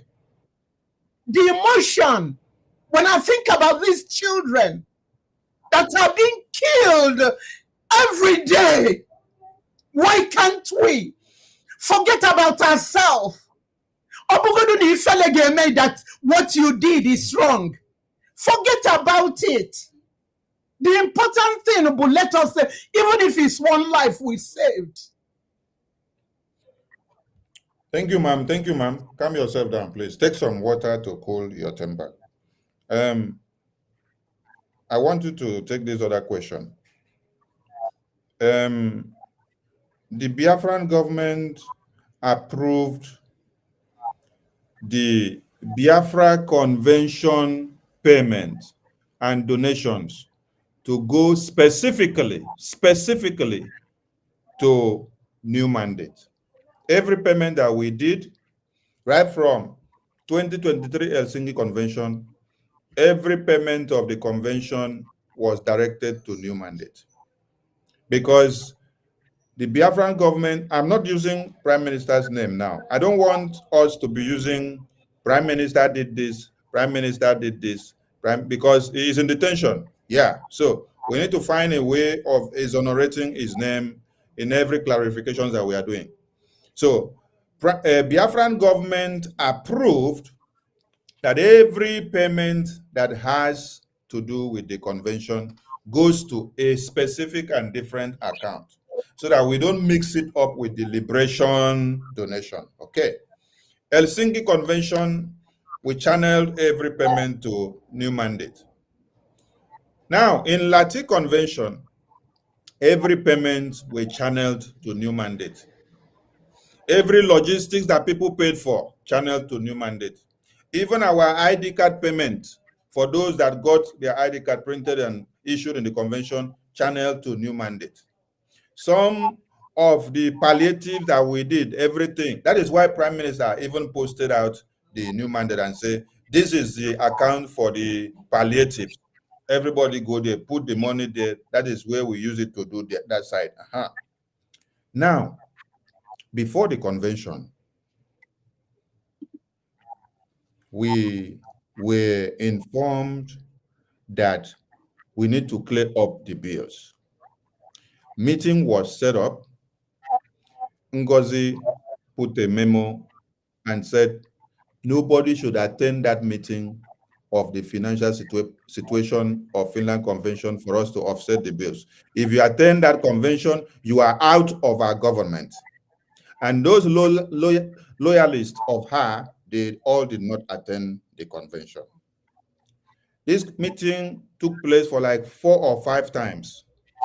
And we had this meeting with the Minister of Finance and European Rep Uche and with many other ministers.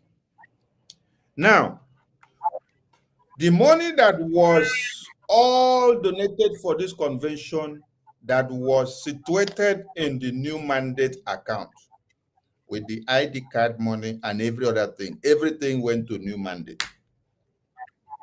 Ngozi refused to release this money for us to offset the bills in the convention, for us to even pay up the ID card payments that were pending. The finance minister, in these over 4 meetings that we had prior to the convention, we persuaded him and pacified him to look for a way of offsetting all these bills. Whether he has to borrow the money from external bodies or borrow the government money from his own pocket. He did. And as I speak to you now, those money that he borrowed to the government has not been reformed because all those money are situated and domiciled in New Mandate, which Ngozi is in charge of. Now, sequel to all this mismanagement of funds that she has used 50 million, 80 million for Caterpillar and propaganda matching, what can you say, or where do you think the Biafra Convention money that people paid for and the ID card money that are in New Mandate, where is the money and why are she not giving account to the Biafran people? The new government that she, the new group that she has formed, have they asked her all these questions? Because people paid all this money for the convention and up to now, none of them have asked her this question because it is Biafra money. Where and what do you think she has done with this convention money, the ID card money, and all this money that Biafrans paid, which she refused to release the money to give us to pay off the bills of the convention? What can you say? Earlier on when I spoke, I mentioned that all the money that was paid into mandate while Odogu was with us and the money gotten after, I asked her, where is the money? Because she is not giving it to Butuzo and Gentle. And in the past, we don't even work with Butuzo.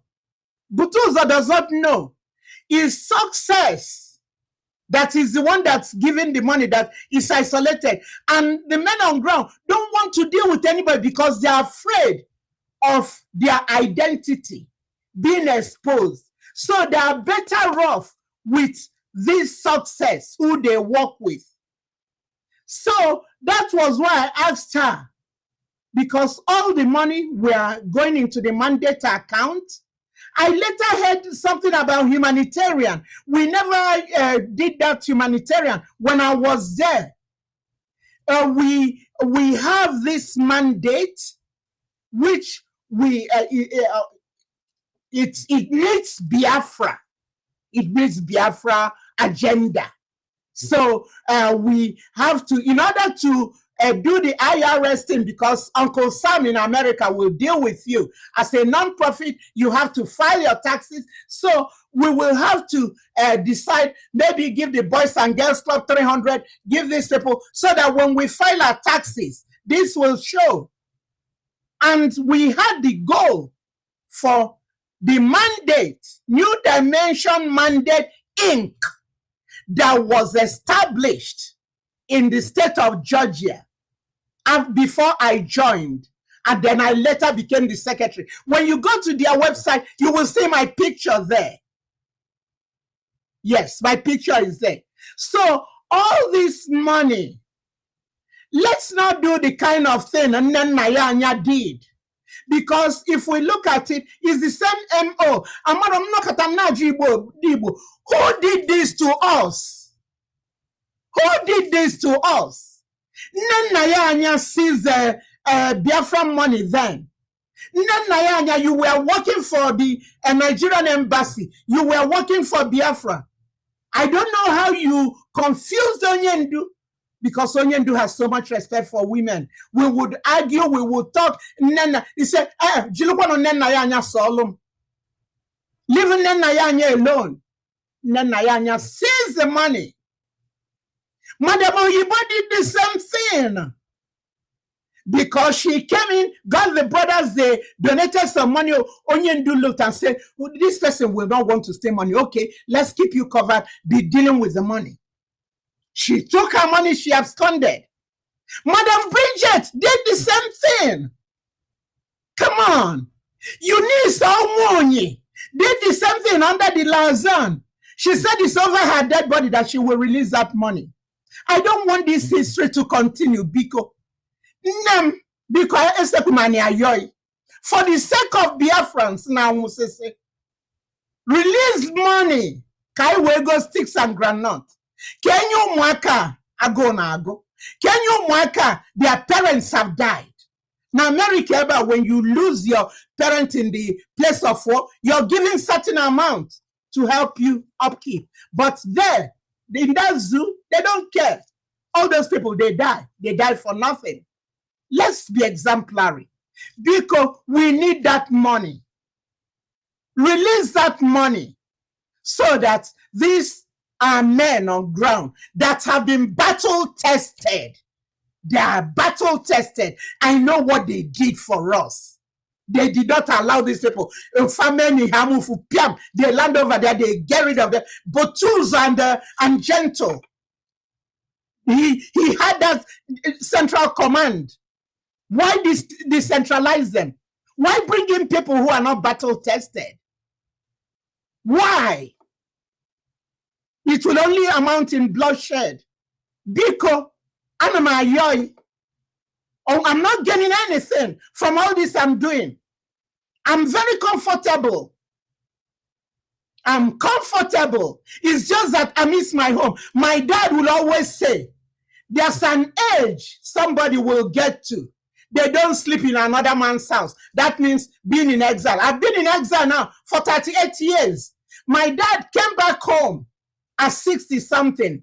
I'm now 72. I'm still in exile. I want to go back home. I don't want to be buried in this land. So whatever it will take, I don't care about who insults me. I will speak truth to power. Yes, for the sake of our future generation. Because if we lose it this time, that means Biafrans will be out of existence.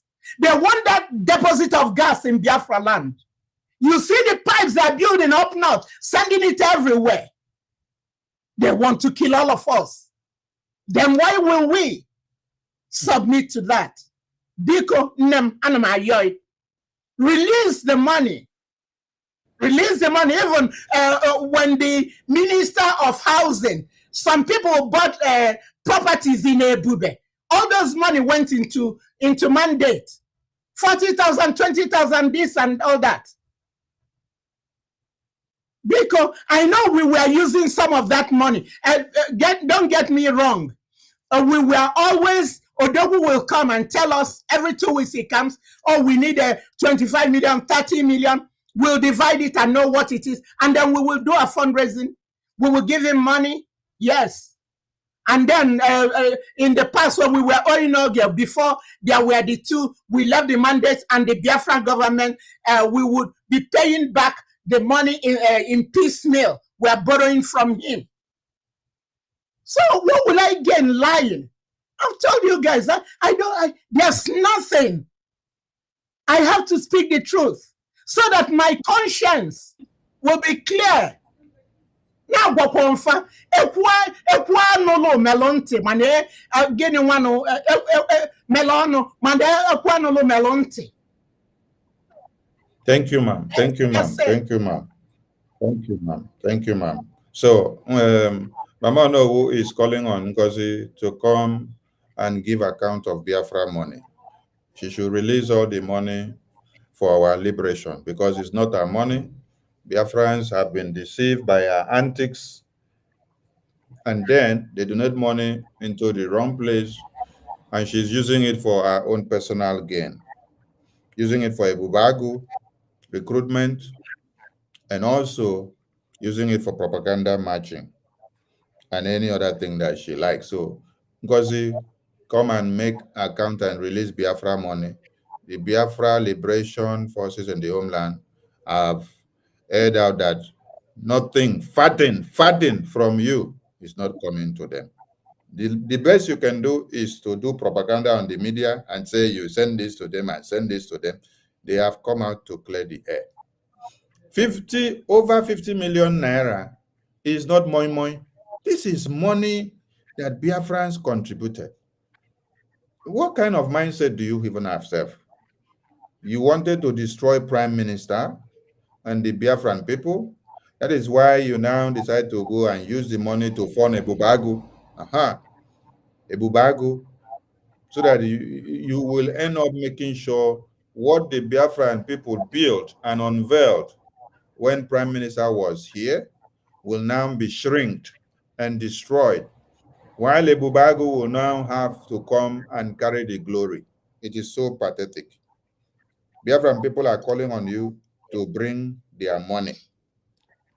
Amano, you said you advised Dr. Former, and this same Dr. Former, I remember that Prime Minister also sent message to him when he sent message to some of us as the ministers of BRGI. Now, you made mention that you advised Dr. Former to tell Ngozi not to go and have any affiliations with Ebubagu commanders, Caterpillar and Sapele. And up till today, Dr. Former has not replied you back. So that means Dr. Former is also an accomplice in the mismanagement of Biafra money, taking Biafra money to do recruitment of Ebubagu. So Biafrans should have this unchecked. Biafran people should have this unchecked. Yes. Because a lot has happened. And if Biafran people just close their eye and walk away like that, there will be problem. Just like another man was telling you, go 247. Oh, go 247. Baboso! We'll go 247. Baboso! So Biafran people, listen very, very well to the message of Mama Onuwu.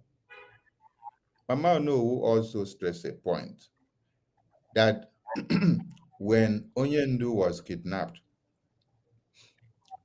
Prime Minister made sure Biafran people take it very serious. And we took a decisive move of one, making sure that the kidnap of Onyendu becomes useless to one Nigeria. Two, keeping him becomes more expensive on daily basis.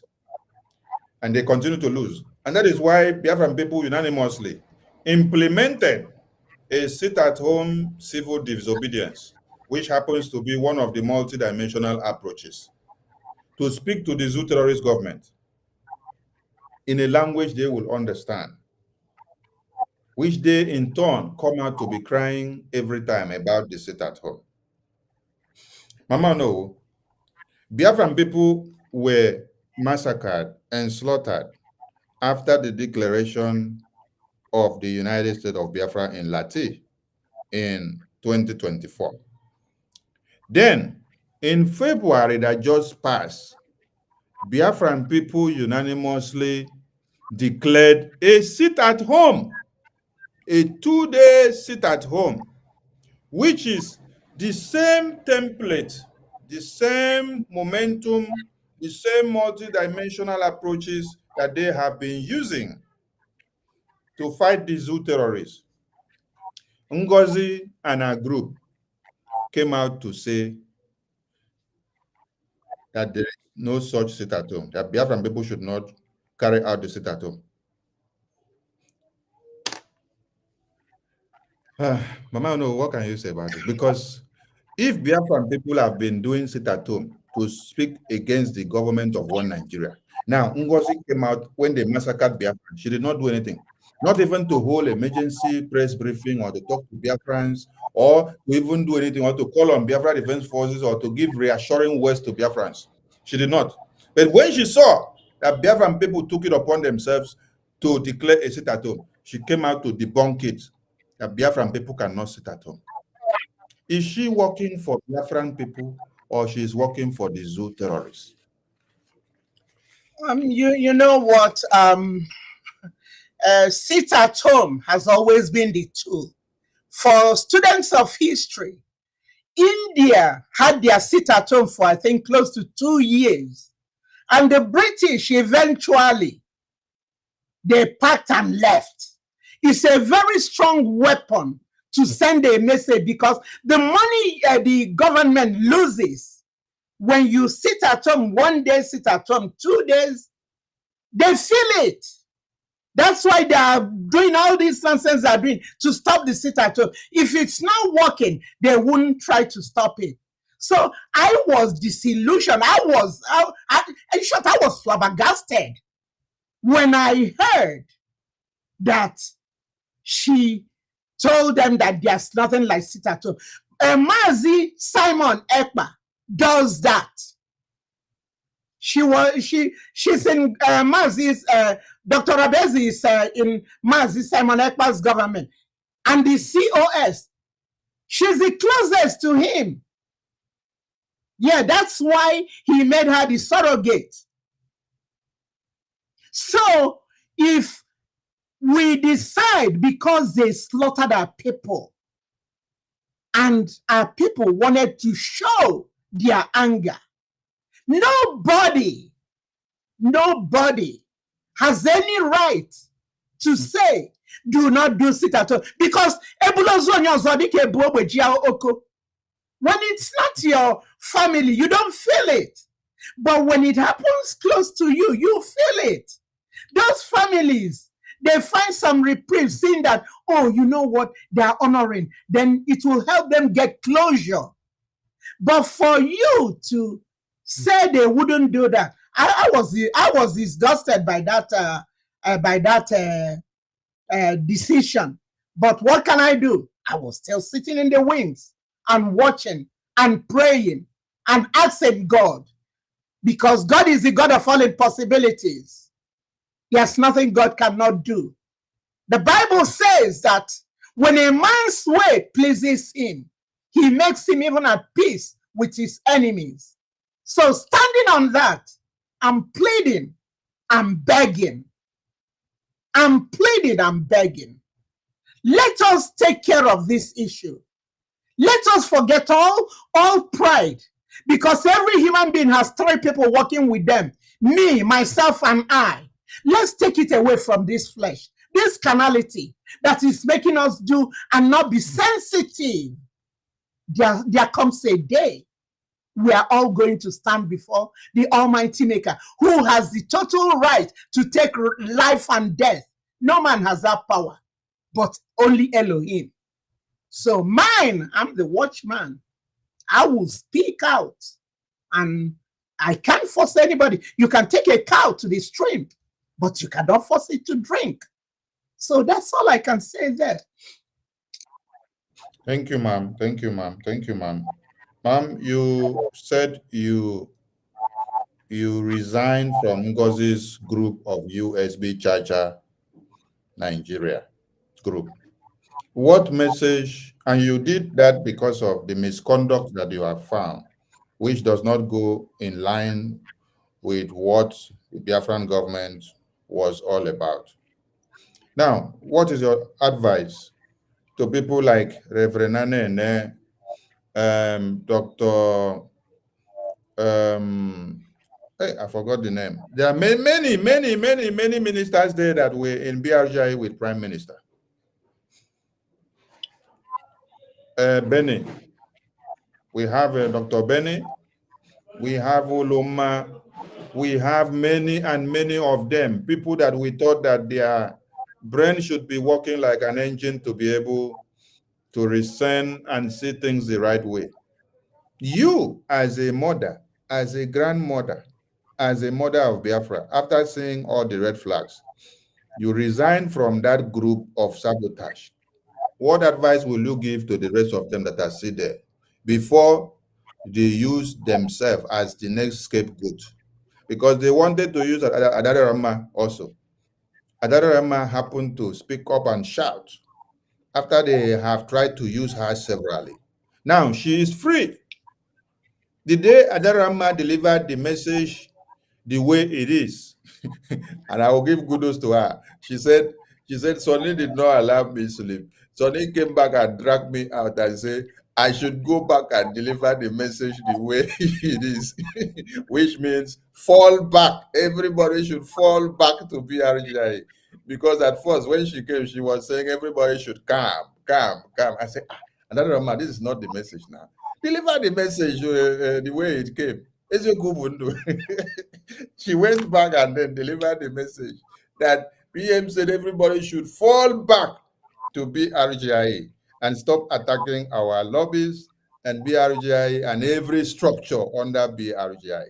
Now, what is your advice to the rest of the men and women that you see that their eyes are still closed and blindfolded with the happenings, which they have not come to realize what is actually happening yet. I want you to advise them, because I don't want all of them to come back when it is too late. I want all of them to realize the black goat when it is still day. Let them not go and find it when it is nightfall, because they wouldn't be able to differentiate between the black goat in the night and even a ghost that is walking close to them. What is your advice to them at this point? My advice is pray to God. The Bible say, when you ask for wisdom, ask God to add understanding to it. It said human beings, God, in his infinite goodness and mercy, gave us the power of choice. You cannot make a cow you took to the stream to drink if it doesn't want to drink. So I'm using myself. My understanding came a few days ago. And now I'm here. I'm just like a beggar telling another beggar how to find bread. I found out bread, and I'm advising you guys, if you don't believe in what I don't know who has said, go into fasting, go in your closet, ask God to reveal to you, and God in his infinite goodness will reveal to you. He gave us all a power of choice. But remember, there comes a day when that power time will be over. When he was giving us that power, he was a lamb. Then when it's over, he becomes a lion. And when the lion roars, every animal runs. That's how he gets his dinner. The weakest one is the one he catches and uses as dinner. So please, I'm just a beggar telling another beggar, I found the bread. We want to be one. Do not mind if somebody accuses you and say, oh, shame on you. Forget it. How yes, 6 months, 3 months. They'll find other things to talk about. Even if they don't, who cares? Heck what? Popular Americans will say, go to hell. Yeah, heck what? No, you are doing this for yourself and your future generations. Rotania, we're doing it for our future generations to save our name. So if I will take shame to prolong my generation, I will do it. Like I would always tell my daughter, I told her, you see that your body is God's holy temple. You never abuse it or do anything that money can buy. No. Tell me if it means me selling out what I have and giving you that money, but never sell that body. And that was how we went on. So it all depends on everyone. Bikonu. This is not the best way to go. We need to forgive one another. We need to stop cussing people out on Twitter. I see how you guys are abusing, and even over here, I don't care. So let's stop it. You don't get anything. Just be civil, be friendly, allow them. That's is God's compassion that leads us to our salvation. Checking out what we've done, we will all be in hell. But he's so compassionate, and we have to show compassion to one another. Bikodu, let's forget this. Let's bury the hatchet. Let's bury the hatchet. Let's calling each other. Let's stop calling each other names. Let's do the needful. And the needful is that for now that I have proved that Ogenkere is delivering money to these guys, I can tell you guys, go to Biafran government, put in your money there. On Saturday, I will be there to join in that fundraising. Thank you. Thank you, ma'am. Thank you, ma'am. And there is one thing I want you to correct from your statement. Okenkere is not giving anybody money. It is the Biafran government in exile that are doing their liberation. Because some people have been using Simon Ekpa is giving them money. So they use it to implicate our prime minister. So Okinkere is just the finance minister and acting prime minister. He's not giving anybody money. It is the responsibility of the government. This is a disclaimer I'm making. For other times I have said that Oyenkere is giving money. What I implied is that the finance minister that has the portfolio within his job description to shell out this money is the one distributing this money. He's not giving it from his own. It's a job definition that gives him the propensity to pull out that money and put it to where it's needed. So that's a disclaimer. For if all the times I've said it, it's a slip of tongue. So I'm retracting, I'm recanting, I'm just saying that he was duly elected the finance officer. He had the position and he has the job description. He wasn't crossing over lane doing maybe the department of maybe another position. Okay, we had different positions. Okay, I had my own position when I was there.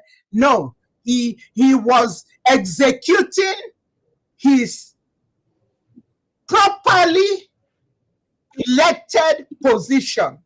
That's what he was performing under those guidelines. Thank you, ma'am. Thank you, ma'am.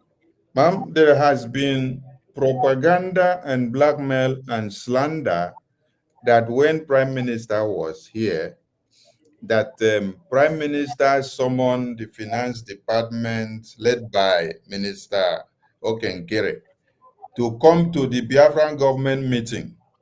And they said, you were part of that meeting, and then Prime Minister called the Finance Minister that I myself, they said I was there in the meeting, that Prime Minister called Finance Minister to come and give financial report of his department, and then he ran away.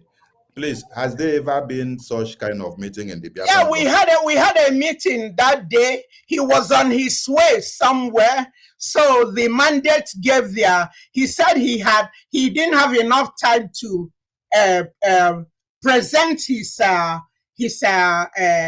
report, which the PM never scheduled another meeting and tell him, okay, you can do it. He is the executive chair for Ross, the PM. He told him that he didn't have enough time to present his. The two other people presented theirs. Okay, so now we never had another meeting to say under the PM until all these things started going crazy. Yes. My question is, they call you, a meeting is scheduled, and then you run away.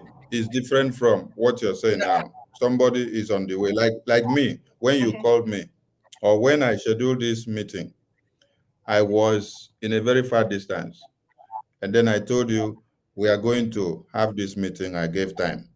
The lies and propaganda they are putting is that Minister Okenkere never appeared in the meeting. No, he was driving, and he told us, you see, I'm driving, and I'm still manipulating to stay on the Zoom. And Odobu said, yes, that's what we do. He complimented him. Yes, he was driving. He had a 3-hour drive to go, or 4. I don't quite remember. I can't quote the exact hours he had to drive. Yes. So it's not like he absconded. He was on his way to do Biafra function. It was a Biafra function he was going to. But it's all up to the Prime Minister to say, okay, when he said he didn't have enough time, to say, okay, now I will want you to do it on such and such a day. So he didn't run away. He showed up, he logged in while we were in the cabinet meeting. Thank you, ma'am. You have clarified the point. He never ran away anytime. So the propaganda from those people that are bringing it up, you people should go and look for another propaganda. You have given so much credence to the good works of General Butuzo and his entire team. And then you also made the references that it took so much for him to be convinced before he started doing the sacrifices that he's doing with his people. Now, one of the reasons why the Zoo terrorist government, led by why the Zoo terrorist government, led by Tinubu, and the terrorist army, led by Musa, came to the media to cry and cry and cry, is because of the firepower of the Biafra Liberation Army under General Igwe Butuzo. And we saw all the wotos that they were giving to the terrorists. Musa cries severally. Musa cries severally that when they come to kill the Biafran people, the trees and the forest does not give them a clear sight to be able to bomb them on ground. So this means the Biafra Liberation Forces have been up and doing, and every Biafran had seen their good works. Nigerian government had seen their good works, and they were crying over it. They were crying over it. But it shocked me to hear that Onyami, who was sent by Ngozi to go and have a call conversation, which they brought out and circulated on the media with General Igwe Butuzo, they opened their mouth to say that they have not been seeing anything that the Biafra Defense Forces have been doing under General Igwe Butuzo. And I now understand that this is what led to Ngozi's persistency of her making the proclamation that she wants to change the commanders to have her own commanders. Because they sat down and decided and brought it out to put it that they are not seeing anything that the Biafra Defense Forces are doing. Ever since, it is because of the firepower of Biafra Defense Forces that made Prime Minister go inside to go and answer questions for Biafra. Because every country firepower and potency and sovereignty lies in your defense. If you don't have a strong defense, nobody will take you serious. So there has been a strong defense mechanism set up by the Biafran people, and that is why the occupational terrorist army coming into Biafra land are crying. And this sparked public discussions, which now made Finland to now listen to one Nigeria and then call our Prime Minister for interrogations. The question is, does it mean that all the people in Ngozi's group, they never saw what the Biafra Defense Forces were doing since 2023 that they were unveiled in Helsinki to this very day? That they came to a conclusion of now going to go and form their own group of armed groups, which they now wanted to go and use Caterpillar Ebubagu to come and replace and change Commander Igwe Butuzo, the general, and his entire men. What kind of perception came about that this wickedness had to even come? Is it that they never believed in everything that has been happening when Prime Minister was here? Or they just want to become leaders of their own overnight? You know what? Like I said earlier on, I told you guys the caliber Ikonso was. May his beautiful soul continue to rest in peace. And those children of his, may God make a way for them that they will not suffer. When Butuzo was serving under Ikonso, and at his passing, Igwe Butuzo, with all the wars we are going, what is his name, Ozodimba, what he was doing to our men and so on, killing them. Butuzo, Ikonso and Butuzo were our shield. Even Carolina White, they were using every and anybody to sabotage. They were the eyes of the Nigerian government within our family. So for when he passed, Igwe Butuzo took over. You won't blame him. He was then, Madam Azuka was the defense minister. She was working so well with these people, putting in all the efforts of that woman to the extent her house was burnt down. And since she left, she kept quiet, just lay down there and then speaks when she needs to speak. It took her to convince them, even though she was, to convince Butuzo and them to accept, because they were scared. I don't trust these people. He was convinced, and then they came on. Them and Simon, they were the situation room, everything. It was a family. They were working so well together. They started building camps. It took a while. You know how long it took to build the different camps and establish them? Nobody knows about it. That's why Musa said when they come, they're like trees. They don't see them. They were killing the Nigerian forces. They will come in, they will carry them in body bags. They were killing them.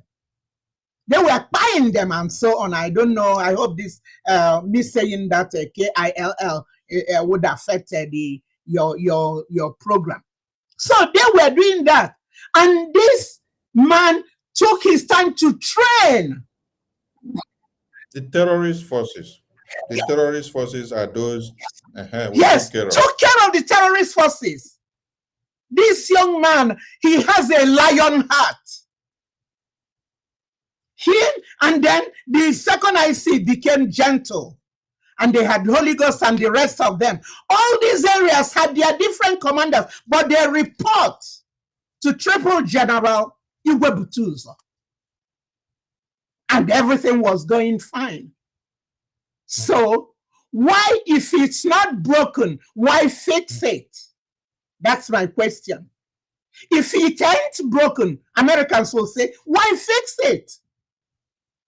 This has been working so well. So now, when you start off that you cannot work with them, you want to be in their platform, you said you want to be in their platform, they said they don't want you in their platform, then leave it, leave them alone. Leave them in their platform. Let them do whatever they are doing there, but they'll be giving you report. You are the overall commander. You are the commander-in-chief. As far as the paper PM gave you, you're the surrogate until he comes out. So why criminalizing them? It broke my heart when I heard, and Igwe Butuzo doesn't come out much. He sends his commanders to do the talking and the writing. He doesn't come out much.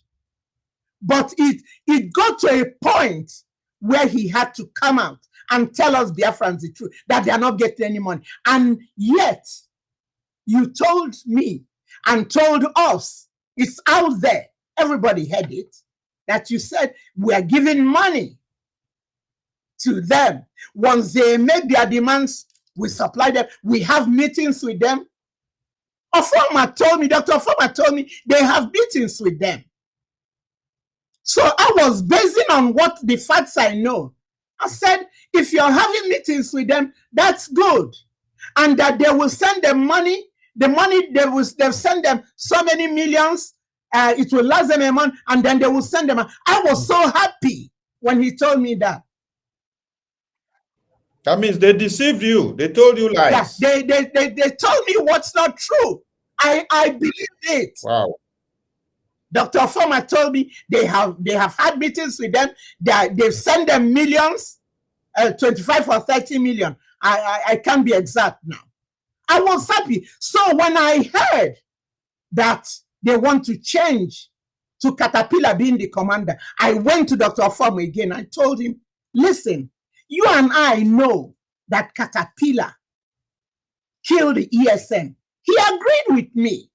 I said, now go, let the COS know. You can't use Caterpillar as commander. You cannot. I told him, you are a contributing guy there. Go there, stand your ground, tell her that. That was the last communication. So when they killed those young men that were waiting for Caterpillar to bring the money, I had to write him a note. I wrote him a lengthy piece. I told him my heart is broken. And I highlighted, my heart is broken.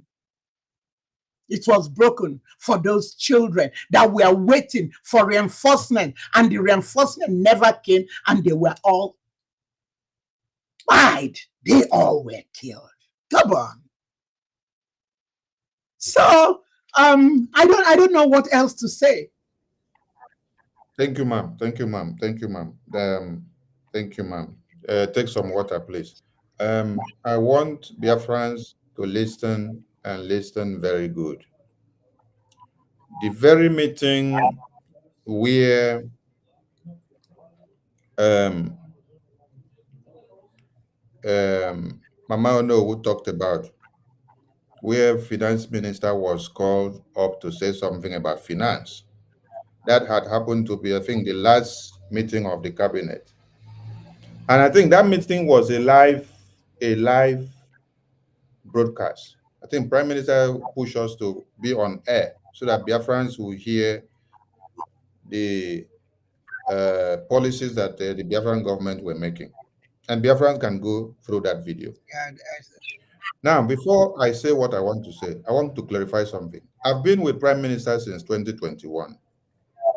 Madam Mazuka has been with Prime Minister since then as well. Mama Onuwu here has been even at the background. Yes, she was at the background doing something also.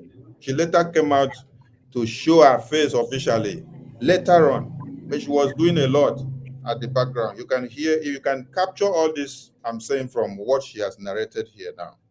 And there are a lot of people that have been doing secret services to this very government like this.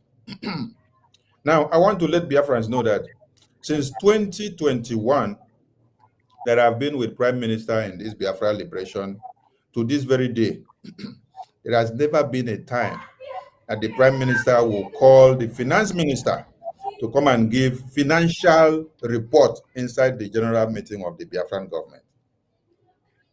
All those kind of report that has to do with finance is done behind the scene with the finance team and the department, because we owe dear the finance of this very government. One of the reasons why Umuada was scrapped was because of calling for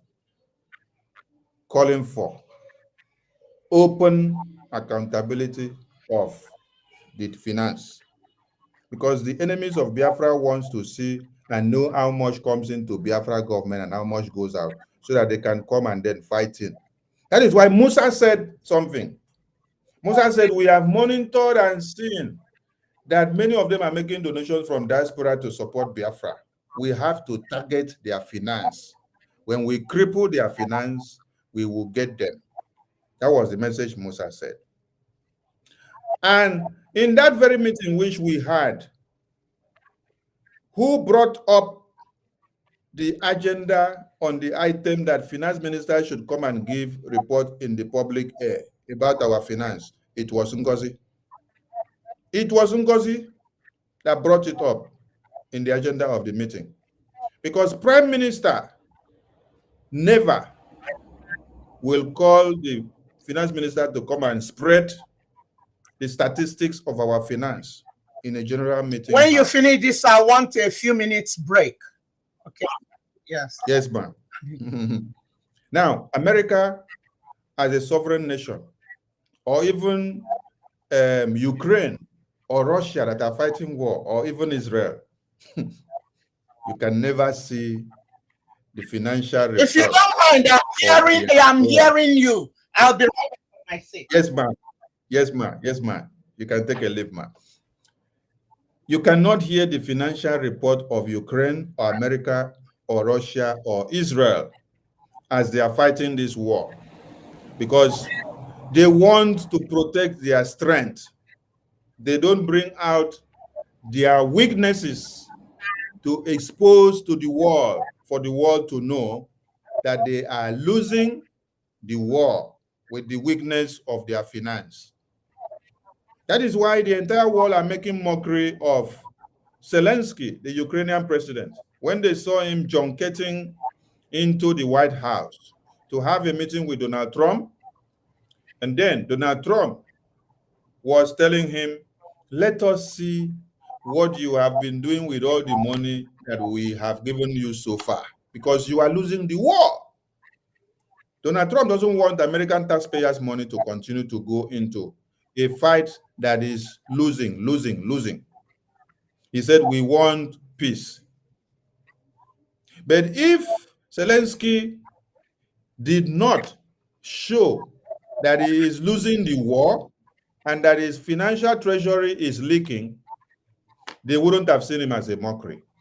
And the enemies will not capitalize on it to make caricature of him. Prime Minister never for once bring the financial report of the Biafran government to split in the general meeting of the cabinet meeting. Financial report of financial accountability of Biafran government is done behind the scene. Because even in a government, we are prone to have leakages of saboteurs that are working and aligning with the government of one Nigeria. I give you one example. A private meeting that is held in the Biafran government, Ngozi is the one bringing it out to the media today. These are classified meetings. Now, the day that we unveiled or show a prototype of the Biafra currency inside the Biafran government, after the meeting finished, Eze Munabi posted those currencies out to the media. And then they put Prime Minister's name just to do what? To implicate him. How did that thing get to Eze Munabi? It was through Ngozi Orabueze. Today, the Eze Munabi that you see is the one that is doing recruitment of Ebubagu to Ngozi Orabueze now. So why will you be leaking out classified information? So they wanted Prime Minister to bring our accountability, our bank, how much we spend to get the sticks and the granite, where we get it, the account number we send the money to, the company that we get it from that supply us, the contact person, the phone numbers and every details, so that when you all hear it in the Biafran government meeting, some people will screenshot it. The same way they screenshotted the prototype and the unveiling of the Biafra currency, which Prime Minister did well by calling a cabinet meeting. A cabinet meeting which should be a classified meeting. He had confidence in his entire cabinet and said, before this thing should go out in the convention, let me show my team what this thing will look like so that they will not be taken by surprise. Let them have an idea so that if anybody have something to say, you can say it and it will be corrected. But at the end of the day, you now see that what the Prime Minister did was actually giving an edge to the enemies that are within. And these enemies took advantage of it and then used this to shrink the government. I want people to understand something. Had it been Prime Minister since 2021 that we've been, has brought the Biafran government accountability or account into the cabinet to be splitting it out. Now that the take Prime Minister for interrogation.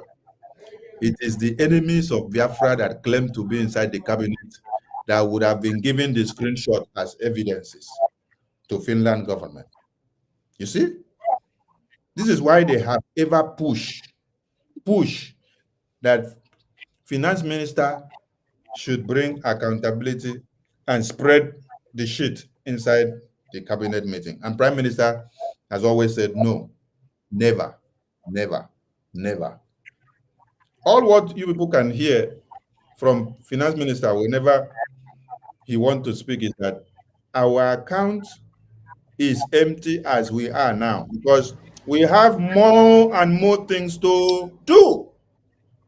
As the money is coming in, so are we using it for the liberation. So we need more. Prime Minister knew why he made him the finance minister. Because if he made a fool, a finance minister, that foolish person, when they say bring accountability anytime, we just bring the spreadsheet and scatter it in the cabinet.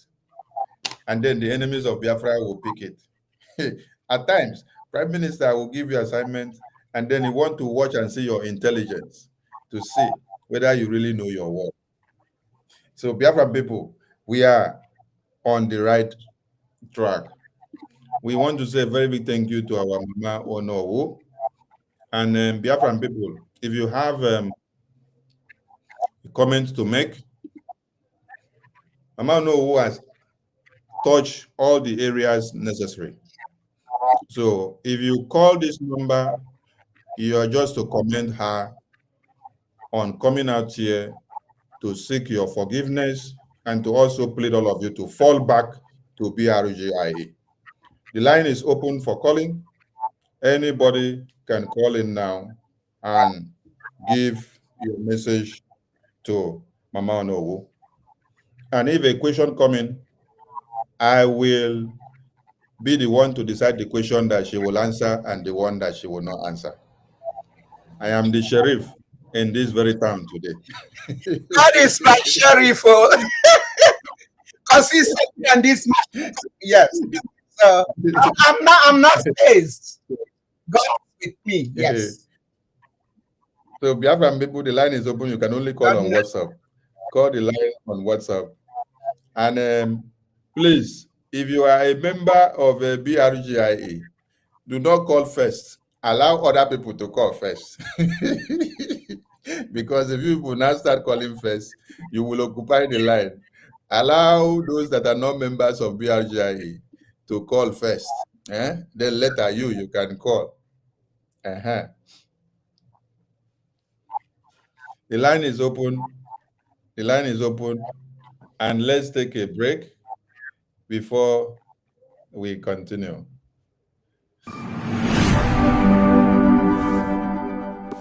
I want you to understand, it is only in Biafra land that people are not running away from their ancestral land in the entire Nigeria.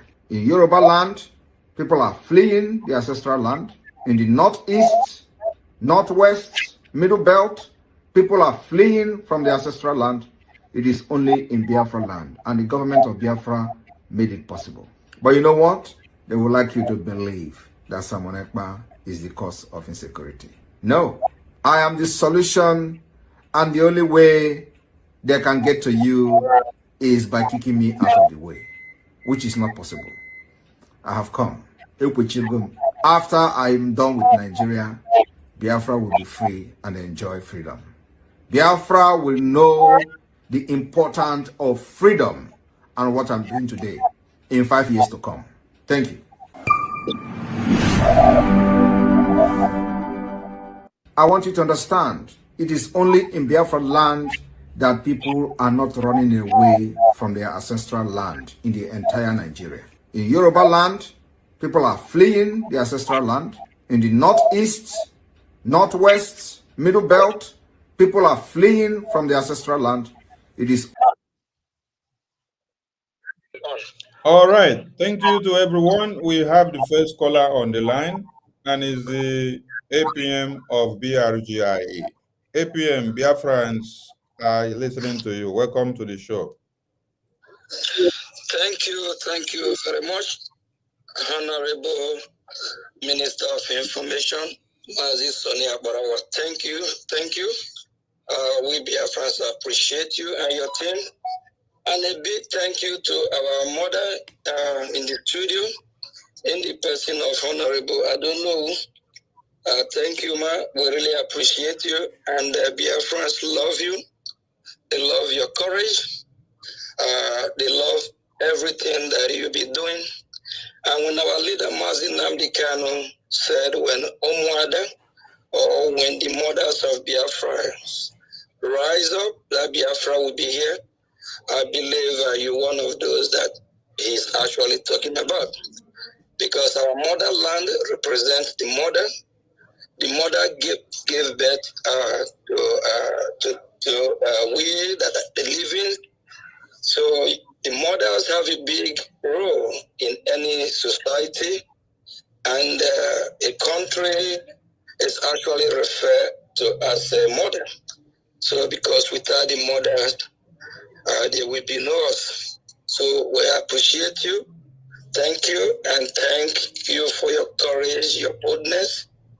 And I believe with time, fellow mothers, we also come back, join the struggle, do the needful, so that to make sure that our land is secure. Because I don't believe that mothers of Biafrans will be happy seeing their children being killed by the Fulani Jinjawi, by the Nigerian terrorists, because I don't think they give joy, because they know what it is to carry the pregnancy for 9 months. Then after delivering the baby, and you probably train your children to any high level of education, whether educated or not. And I don't think the mothers of Biafrans will be happy seeing terrorists beheading their children, killing their children, raping their daughters. So Biafrans appreciate you. Thank you very much. Thank you, dear woman. And there's another thing where I actually decided to call. It's very sensitive. It's about when you talk about ejema, that is money in English language. The Minister of Information touched light on it already. The very day that a meeting was called, I, Mazio Gechuku Nkere, I have an assignment to meet with the United States of America congressman, of which this congressman is one of the chair of the Committee of Sub-African region. So, and from the state where I am, from the DMV, that is Washington, that is DMV, is comprised of DC, Virginia, Maryland area. It took me almost 4 hours to drive to New Jersey.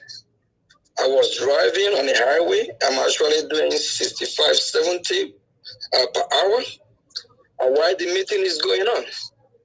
And the same very day, less than 8 hours, I received a message from Ngozi Orebezi that I should come and do account. I knew that message is not coming from our Prime Minister.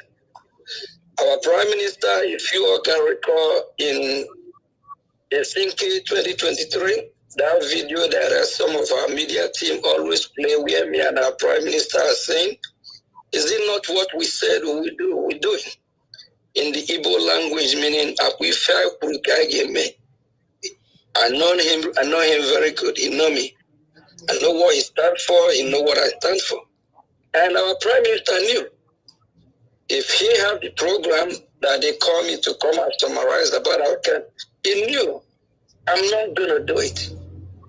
I have sworn oath within myself that I will secure the Biafran people.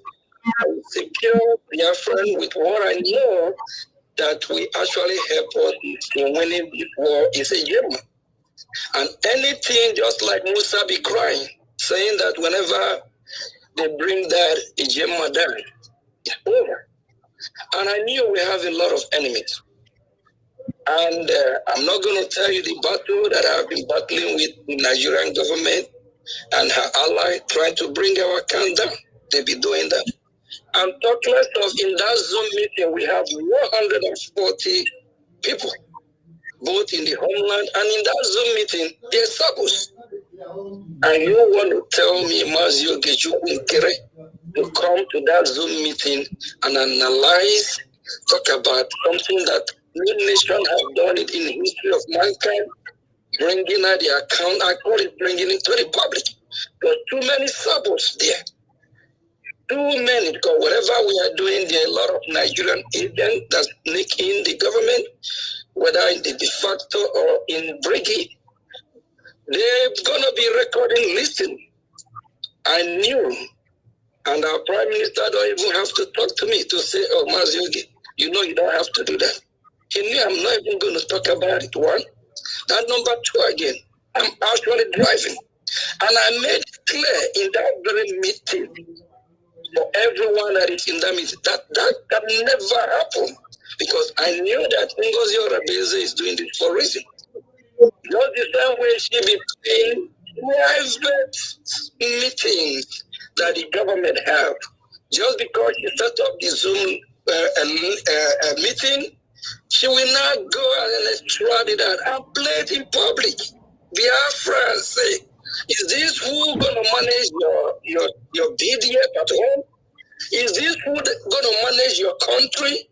She will bring everything out in public. I knew her over 2 years ago. That's why I'll be having problem with her. She cannot keep secret. She record our Prime Minister, attorney. She play it. This is somebody that you cannot just trust a nation and hand it over for her to manage it. And before then, Ngozi forced Diana Eme so that Diana Eme will be added to the account. Before then, 2 weeks before then, 2.5 weeks before our Prime Minister was called, Diana Eme is already added to the account. She can view the account, and I make sure that she's not going to be able to make some transaction. She can view what is going on. So, and all these are the work of Ngozi Orebeze. Not knowing Ngozi Orebeze have been already planning how to hijack everything, both the account and turn everything around. So that very meeting, our Prime Minister never summoned me for any accountability. We have a treasury department. We know how we communicate. So, and please, I'm not our Prime Minister. He is not in any of this account. I just want to make that clear. For those that think that when they're doing fundraising, they're doing it for a Prime Minister, they're not. It's for Biafra. So on that very issue that our Prime Minister called me to come and do, I can hear, no, he did not. It's Ngozi Orebeze manipulation. It's Ngozi Orebeze had to start to bring things down. She already been planning this years before today. All this stuff that is happening today did not start today. It just happened that somebody like me, God have put me in a place where I am. We have been one that is checkmating Ngozi. And right after our Prime Minister was called for questioning, she see the opportunity. And in 3 days, when after our Prime Minister was called, Ngozi Orebeze went and formed interim government without the knowledge of the entire cabinet. She formed interim government on her own and even added me because of finance. And in that meeting, when they called me, when they set up the first meeting, I was yelling at Ngozi. I think Ngozi, disease, close this group, close this interim government. I asked Ngozi, do you still know what is the meaning of interim government? A government replacing a government. Ooh, how did she come about? That very meeting, it was just a lot of, not even argument. I was just indicting her to let her know what she's doing is wrong. Where before the so-called surrogate text message, that thing is not even a letter, I see. manipulated text message that she actually didn't bring the whole thing out. She uttered it. A lot is going on, a lot happened. Not everything we actually going to say on air, but things work out in a way to protect those that need to be protected so that our integrity and what we are doing will still keep going on. But Ngozi Arabenza is a seller. Biafrans, if you all don't know who she is till now, I think it's high time people start asking questions. I am as Yogi Chukwunkire. I have sworn oath within myself that I will protect the finance and account of Biafra until Biafra is fully ready, restored, and Biafra regain her sovereignty. I will never let anything happen to it. I will never let what Ngozi Arabese try to do happen. Please, I beg every genuine Biafran, before I join the struggle, I'm already made man. I'm self-employed. I'm blessed. I don't need Biafra money. I don't see anything. Actually, I contribute and I donate. Biafra never pay me 1 agent, and I never took or take 1 agent of Biafra money. And I have been using my money, contributing, participating financially to make sure that everything is going. And that very day that I was driving that almost 4 hours with the traffic, I get back home around 3-4 a.m. in the morning. All this is sacrifice and work that I've been doing for Biafra, and I love what I'm doing, of which I spent total of 8 hours driving, not the hours at the meeting. So Biafran people, please, I plead with everyone, don't be misled. Truth will be coming out every day by day as we progress. And our Prime Minister will soon be out, and when he's out, I'm actually going to plead with him. There's a lot of things we need to clear to let Biafra really understand what is going on, and for Biafrans to still have the trust that they have on us. Because Ngozi and they have misled a lot. Please, and Biafra is the spirit, and the land of Biafra must also be protected.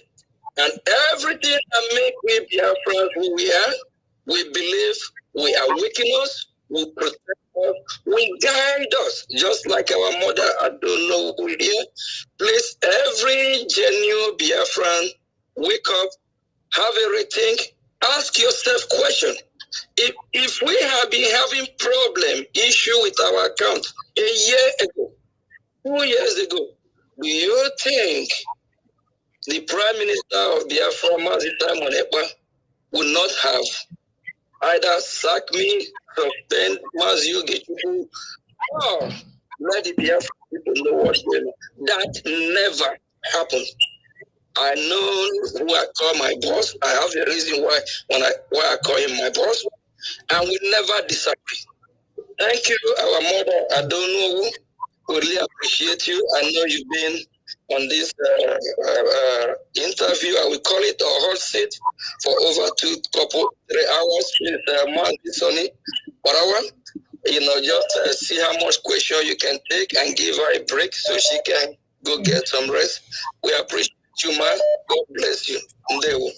Ndewo. Thank you so much. Mama, no, from the call we received from caller on the line, please hold on. From the call we received from APM now, APM opened another basket. He said Ngozi started creating this new government immediately after PM was detained. She set up group and then she called it interim government. So this is where all these things was leading to. So there has been a plan of this new group of government that she registered yesterday. So it did not start today. If immediately after PM was detained, and then She already launched a group, put some people, and then call it interim government. Hey, that means we had our eyes on the ball, and it was very, very far without some people seeing it. Thank you, APM, for the message. A caller on the line, 971, over to you. We can hear you. All right. Good morning, everyone. There were. Thank you so much for this program. I'm calling from Asia, United Arab Emirates. First of all, I want to commend our grandma, Mama Onuwu. Thank you so much for this very program. Mama, I have some questions for you. And my questions goes like this. We declare Biafrans. Biafra declare Biafrans in Lekki, Finland on 29th of November 2024. Take your question again. Start again. I said, my question is this. We declare Biafra on 29th of November 2024. And I strongly believe, and you said here, that the power of surrogate was given to TOS, Madam Dr. Ngozi Orabueze. And now, I'm hearing from Mr. Aparawa saying that Biafra should fall back to Prigi. My question is this. Are we going forward or are we going backward? Thank you. Thank you. We don't have much time. There are many people. So hold on. One question at a time. Are we going forward or are we going backward? And you said you just from Akbarawa. That means you're not even following Mr. Prime Minister. You're not following, because if you follow, you will not quote Akbarawa. The attorney of Prime Minister brought this message in December. She brought it again in February. Then this same message came to Ngozi Orabueze again. And then this same message also came through Attorney Levy again to Ngozi Orabueze. This same message again has come to many of the ministers. Dr. Former, that Mama Onuwu called name here, was one of them. Sorry, And then, calm down now. Calm down. I'm asking to our grandma. I'm not asking to you. I told you, I decide the question that Mama Onuwu will answer. I'm the sheriff on this street. That is what I said. So you don't decide who should take the question on. I'm the one to decide, because I'm the one anchoring the program. Okay? Ada Onuwu is here on this studio to speak. You're not the one to command her around. Okay? Now, Ada Rama has also delivered this same message from Prime Minister. So that one is not enough for you. You want Mama Onuwu to come and tell you whether you're going forward or going backward. Which message Ada Rama delivered? Ada Rama still delivered the same message that PM said everybody should fall back to BRGIE. No, we didn't believe in that message. Don't believe in anything now. You're not a Biafran. If you're a Biafran, you will believe in Prime Minister. If you're a Biafran, you will believe in Prime Minister. How come you believe in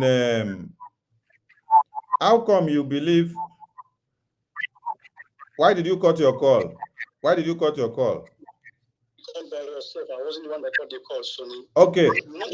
Why did you believe in the message that Ngozi brought from the same attorney about the surrogate that you're talking about? Then when the same attorney now bring another message that PM said everybody should fall back, you don't believe in it. Why did you believe in the surrogate message? Then you don't believe in this other message. We didn't see any message that we did. The Biafrans never received any message from that one that said go back to the Bringy. You did not receive any message?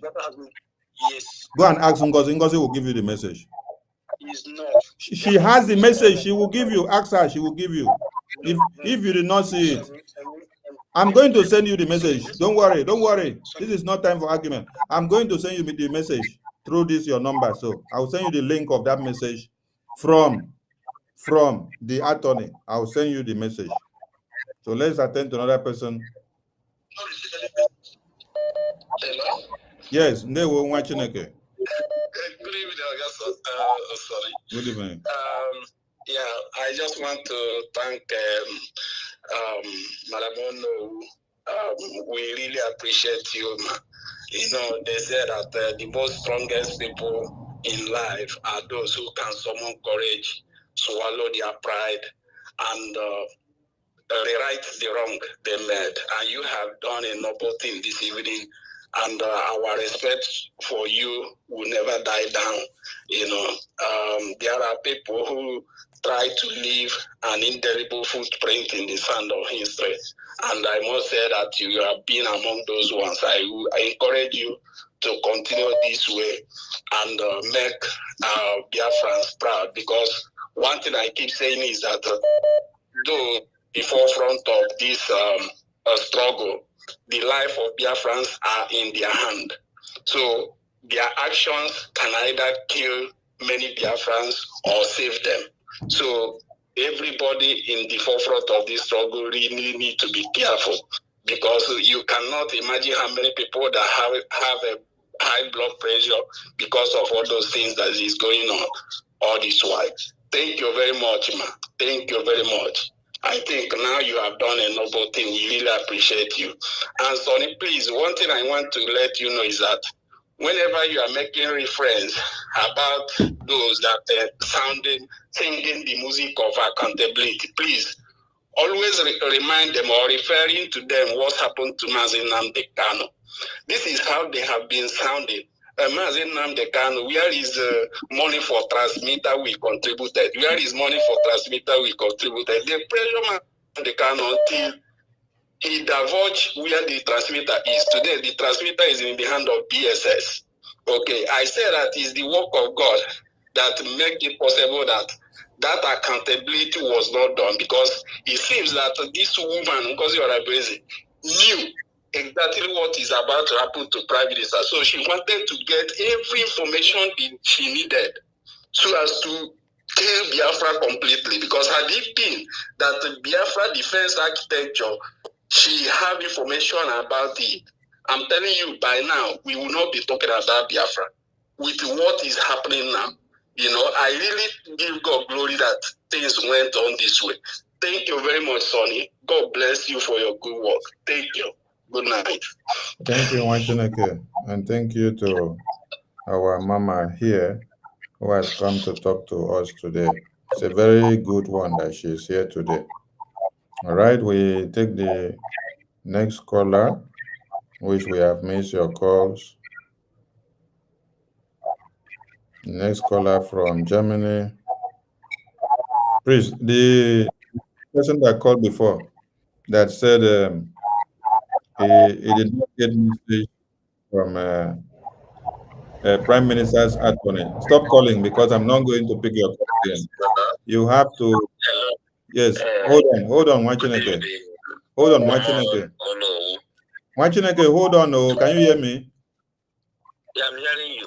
Hold on. Let me send a message to this that is calling with 971. You said you not hear or believe in the message from the Prime Minister's attorney, but you believe in the surrogate message. But the same person that brought the surrogate message is the same person that brings this other message from Prime Minister of everybody should fall back. So that means you are a biased fellow and you just want to continue to destroy what we are building. Okay? So go and ask your Madam Ngozi to give you the message from the attorney of PM. She communicates with this same attorney every now and then she comes out to the media to tell you people that this attorney is a criminal, is a miscreant. She will come and address her as a ex-wife of Prime Minister. But when she is talking with her on phone, she is pleading to hear from Prime Minister. But coming to the media, she will come and condemn the woman. Mama, no, I don't know if you have seen the video where she was using derogatory words on this attorney. Maybe I will play it later on for people to hear something. Yes, Mwachineke, go ahead with you on the line. Yeah, I want to correct Mono and make name Chugazig na Abania and PMA because of this mother pota. Yeah, correct. Yeah, if one it will nine Biafrans from today. So I make a lady so much. Nick Lewano, our prime minister. But don't want him to impression to correct before maybe the Please use English so that everybody can understand you. Okay, there's an impression I want to correct. A prime minister or a president does not have any power to appoint a president or a prime minister. Our PM was elected, not appointed. So that's where we made the mistake. Mamono na PM na Ngozo Robeze with sorry, I'm speaking Igbo so much. That Ngozo Robeze brought a note from the attorney that she is a surrogate of our prime minister. Does not give her any authority to be acting as a prime minister, Mama. We are educated. I'm living in Germany. I'm not. I schooled in Futo. So I've been in this struggle before Ngozi Orebeze. 1998, I was the one that carried banner that leaded Biafran students against Obasanjo. So I know what I'm telling you. Prime Minister was elected, not appointed. And he has no authority and can never appoint. Our Prime Minister Simon Ekpa knows that one. So Ngozi Orebeze is a criminal. I'm sorry to use this word. Number one, I listened when the attorney from the Prime Minister that day was saying that this is not the message she gave Ngozi Orebeze. That she begged her to deliver the message she gave her. She shortened the message before bringing it out. She brought where it suit her. Even the voice of the attorney. The attorney said the voice is not complete. That she says she recorded her that she should complete the voice. So what I'm trying to say is that there is no way COS will be a prime minister or a president. Okay. That is chief of staff. Okay. Okay. Let me come in here. Hello. When this happened, listen. When this happened, nobody knew how long it's going to be. He made him the surrogate to do his day-to-day for him to come out. We didn't know it's going to take this long. He thought. Mama, no. You have explained the point already.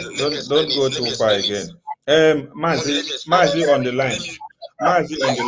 If you listen, hold on. If you listen to Mama have just said something. That it was to do what? Calm down now. Don't rush the talk, I beg. Calm down. There are many people on the line. Mama has just explained something and said this was to do what? To attend to day-to-day activities of his office. Did you get that point?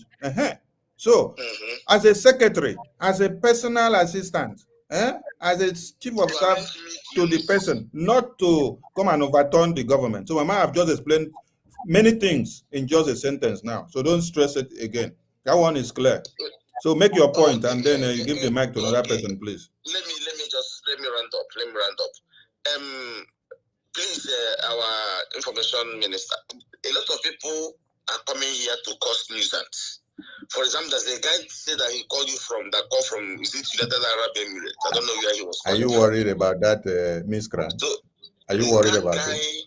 They are the people who does not know what is going on. I say, are you worried about that miscreant? Don't be worried about it. I know how to take care of them. I know how to take care of them. The ones that are passing on wrong information. For example, BRIC is the government that will give birth to US. USB has no authority to stand for now. Nobody knows us. Nobody, even in the same mind. What we did was to declare Amazonia has been declared since when did they declare Amazonia? 1991, they declared Amazonia. It's not today. they redeclared it again by Joe Ayaba. Still, they are still in exile. There is a government that is handling the whole situation, which is big. So I don't know where our people, it's just like Ugotu for example, who did not go to school. Ugotu did not even finish secondary school. Okay, thank you, Mwachineke. There's another caller on the line. People are just confusing everybody. Thank you. We have many callers on the line. Don't take the time too much because I don't want to keep my mama here too long. Let's listen to another caller from Biafra Lizen, Canada. Biafra Lizen, Canada. Welcome to the show. Over to you. You can speak. We can hear you. Okay, thank you. Thank you, ma'am. Am I coming clear? Very clear. Okay, thank you so much.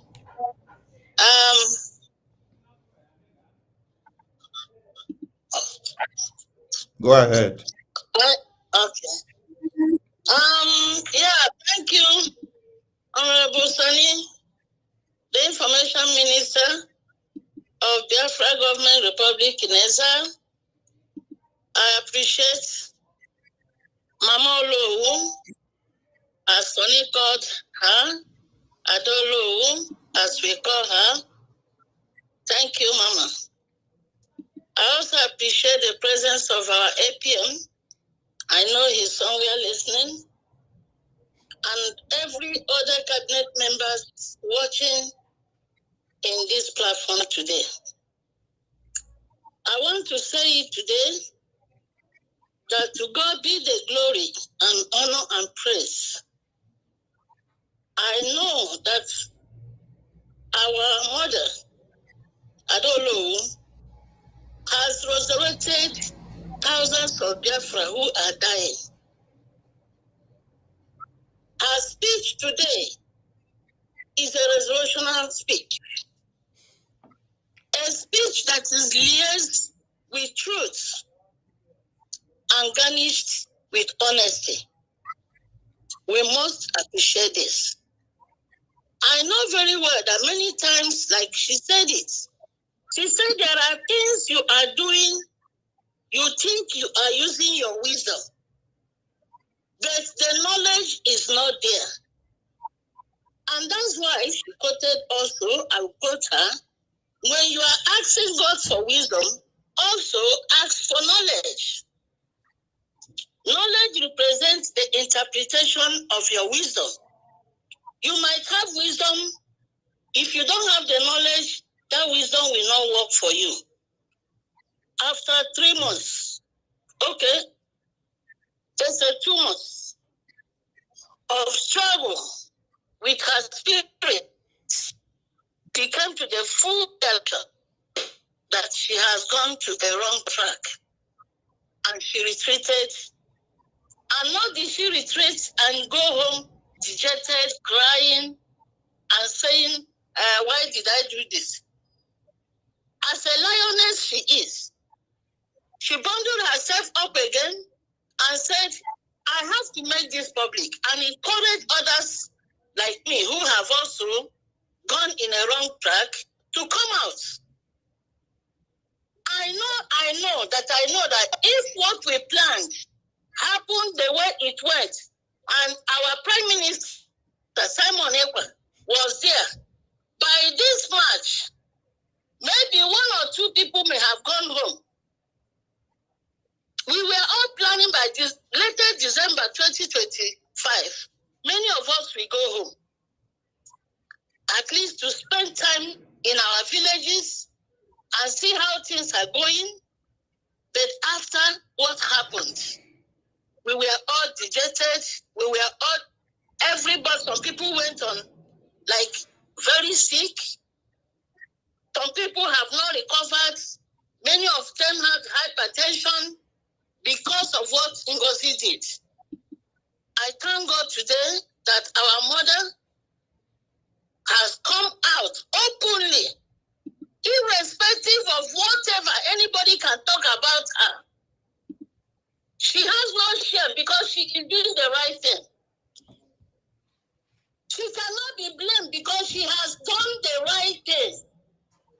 And it is up to other people in that Ngozi camp to come out and listen to their self, to their spirit. And that's what she said again. I have to quote her.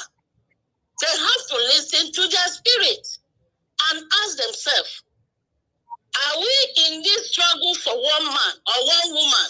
Or we are in this struggle for our future and the future generation of our children, grandchildren, great-grandchildren? I'm appealing to everybody who is in Ngozi camp. Don't take this for levity. What Onuwu did today is the right thing, and everybody that, believe that you are fighting for Biafra and you are with Obato Obie, our Prime Minister Simon Ekpa, you must make a U-turn. And I want today not to go free. Watching this program today has given me joy. I am so happy. And I'm going to ask Biafrans right now, if you don't know what to say, make a call and put something to support what our mother just did today. Support Adolowu for her time, for the energy, for the honesty, for the integrity she has put in. Let us make our men on the ground today to Adolowu, I'm going to recognize you and thank you with 100 Ejema. Thank you and God bless you for coming. Thank you. And I want to use opportunity here to also thank Adajo Arama. And I want you also to stand on the truth. You have been truthful. Adajo Arama, don't go back. Please stay on your right lane. You are doing great. Today can be a day of people messing you up. But tomorrow will be a tomorrow of your joy. And your name will be written in the gold in Biafra land. Thank you, Adolowu. Thank you, Adajo Arama. God bless you all. Thank you, ma. Thank you. Thank you. Thank you. All right. We thank you for that bold step of starting the donation. And we want every other person calling in to go in the same vein. Thank you so much. All right, we take the next caller. Caller on the phone. You're welcome. Yeah. Over to you. Hello, Mama. Mama Onuwu. Good evening. There, well, go ahead. She can hear you. Go ahead. It's Bishop Dr. Comfort. Oh, wow. I appreciate you a lot. I Our appreciate honorable your courage. minister. There were our honorable minister. I've tried Welcome. to contact you.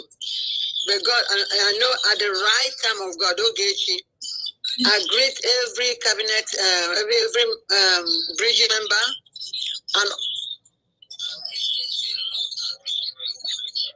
go ahead, man. We can hear you. okay. Thank you so much for the saying on the truth. The truth, the Bible said the truth, you shall know the truth, and the truth shall set us free. May God bless you. May God strengthen you. It hasn't been easy for you to stand this heat, to speak the truth. But I know that the Lord is speaking through you as a prophetess of God. And because of your courage tonight, I'm going to the next 50 Ejema. Thank you, man. Thank you. And I believe on Saturday I'll see you because I miss you a lot. And I've been trying to contact you. May God bless you. Bless you, man. At the same vein, I want to thank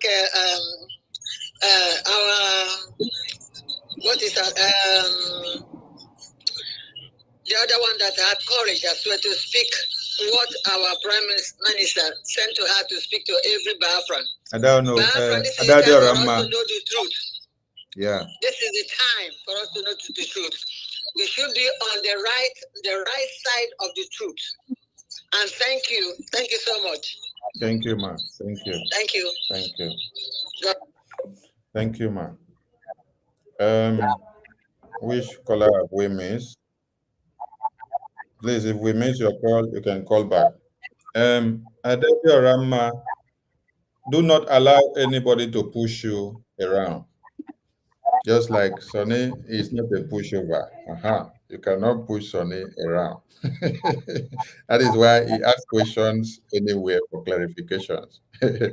So I'm saying so because you delivered a message the way it came from PM. So many people will be pushing you to say, bring the message, let them see. Tell them to go and hug the transformer. Okay? I know you're listening to me. Anybody that is telling you to bring the message from PM for them to see with their eyes and hear, tell them to go and hug transformer. Tell them I said so. If they want to hear, they should go and consult the God of Biafra. The God of Biafra will open their brains for them to start reasoning well. Okay, we have another caller here which we missed the call. We are calling you back now. Chikoze, want to speak? Chikoze, we are calling you back. So pick your call. We miss your call. Chikoze, pick your call. We want to relieve our mama so that she can go and rest. Fine. She has been on the I'm fine. I'm fine. Okay, today is for Biafra. I've given this day for Biafra, so take as long as you want. Okay, ma. It's call. Right. Let us continue. In line with what we are doing, we have just seen that there is a classified cabinet meeting of BRGIE, which Ngozi just posted out on the media. And this meeting is not supposed to have been in the media. This is a classified meeting of BRGIE with the Prime Minister. Now she posted it in the media today to be able to cajole our foolish followers into believing their nonsense. But I want Biafrans to listen to this very video so that I will just clear the air once and for all. I want Biafrans to listen to this. Thank you so much, PM. Thank you so much. And thank you to the Currency Department. On that note, we go to the next agenda we have for the meeting today. We have the announcement of... If you hear Currency Department, that means this is the day Biafran government, under the leadership of Prime Minister, presented the currency to the cabinet for them to have a preview of the currency. So if this madam can bring this cabinet meeting to the public today, I want Biafran people to now understand how the currency unveiling was leaked out of the Biafran government meeting.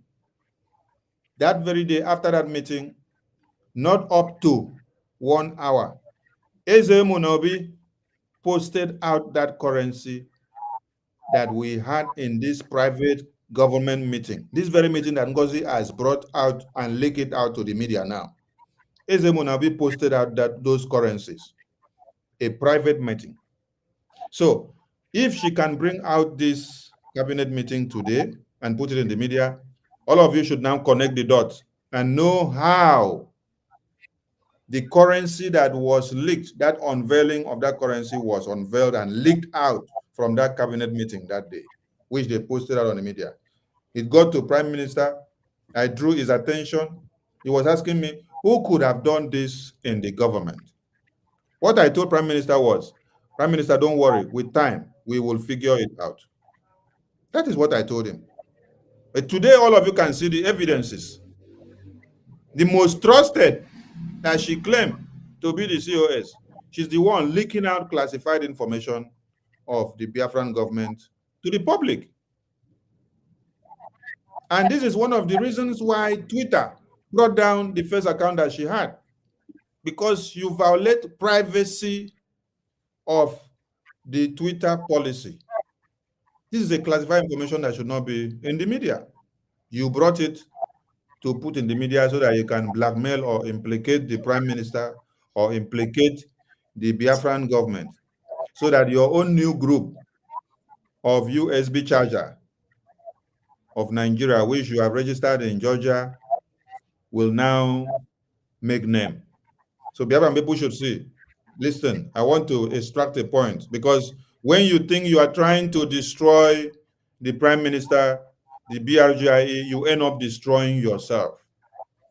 So listen to this very video. The Committee for Brigade Structure, Peri and Post Declaration by our Prime Minister. Here.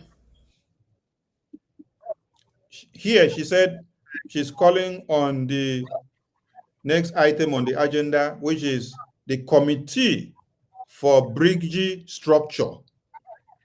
You see, when God wants to expose you and disgrace you, you will be the one to use your hand to disgrace yourself. A committee for Brigade Structure, not USB structure.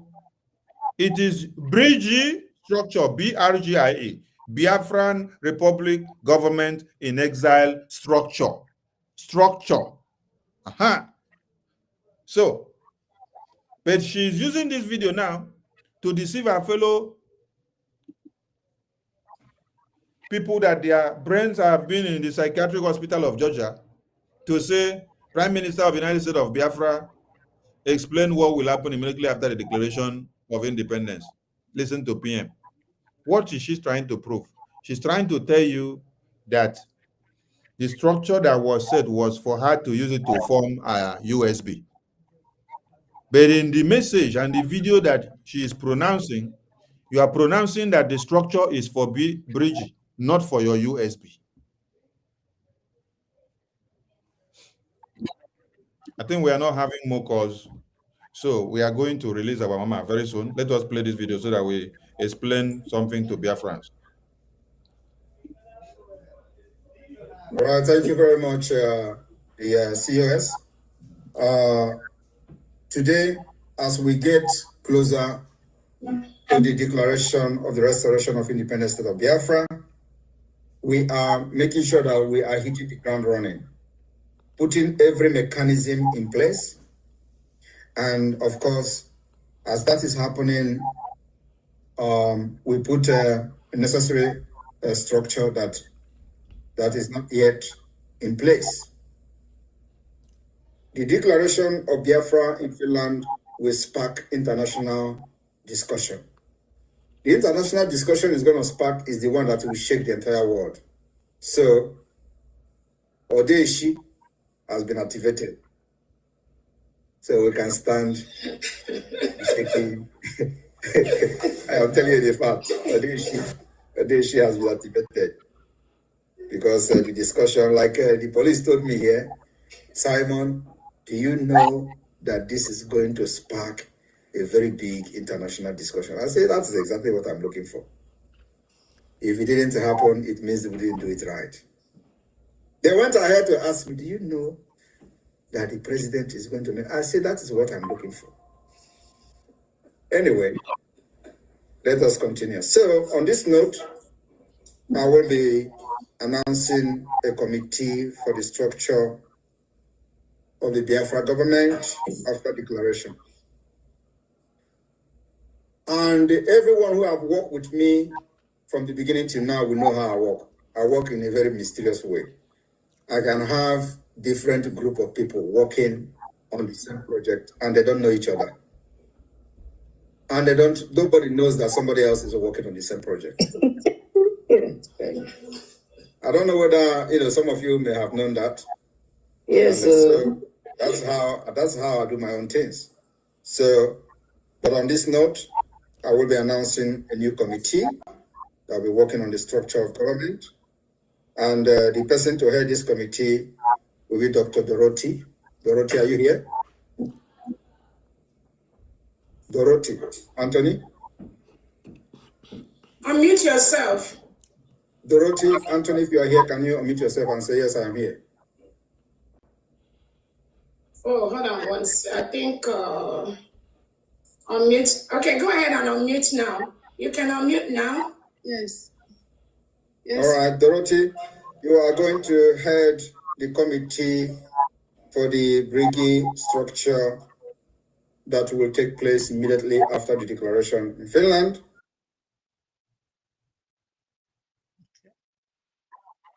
Please, did anybody hear Prime Minister very well? That you will head the committee of the bridge structure. Bridge structure. Bridge structure.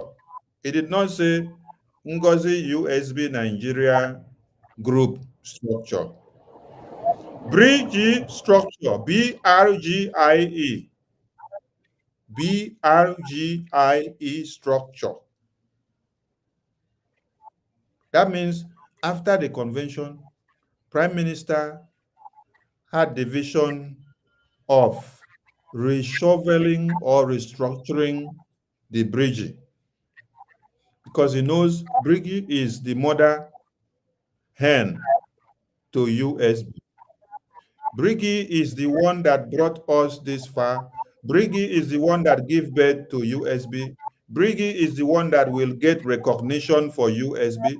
Bridge is the one that will get USB liberated in the homeland. Brigi is the one that unveiled the Liberation Army and every arms of government that is working now. We registered Brigi in the Department of Justice of America as a legal entity to use it to fight for what? To fight for USB. We cannot go and register USB. USB is our country. But there is a legal entity we have to use to get the USB recognition. So please, those of you following Madam Ngozi Mary, please go and call her to order that there is a problem in our brains. Huh? There is a problem in our brain cells, because what PM was talking about was about Brigi. PM did not talk about Ngozi Orabu Fulani USB charger group, which she just registered in January. Yes. So, Brigi continue to stand, and we have nothing to do with your nonsense group. Let's listen to PM finish so that you will all know the people. Do you have any problem heading this committee? No, Prime Minister, His Excellency. All right. In addition to Dorothy, members of this committee will be Paul Adinam. Paul Adinam, are you here?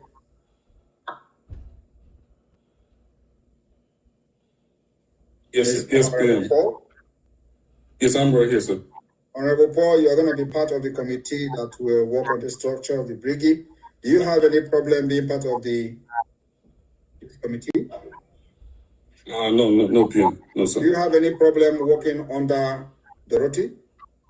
No, absolutely not. No, sir. Thank you very much.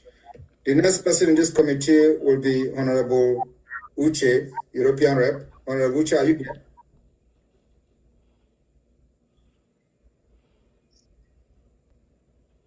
Honorable Uche, are you here? If you are here, can you unmute yourself? If you cannot unmute yourself, raise your hand so we know, so they can ask you to unmute. Honorable Uche, are you here? Honorable Uche, Mazi Uche, I can see him. Unmute yourself, Uche. He's muted. Mazi Uche, unmute yourself.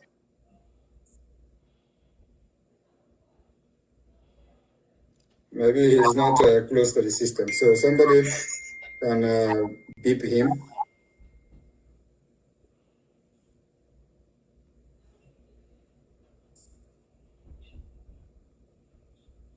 Somebody get to him, please. Okay, let me try and see.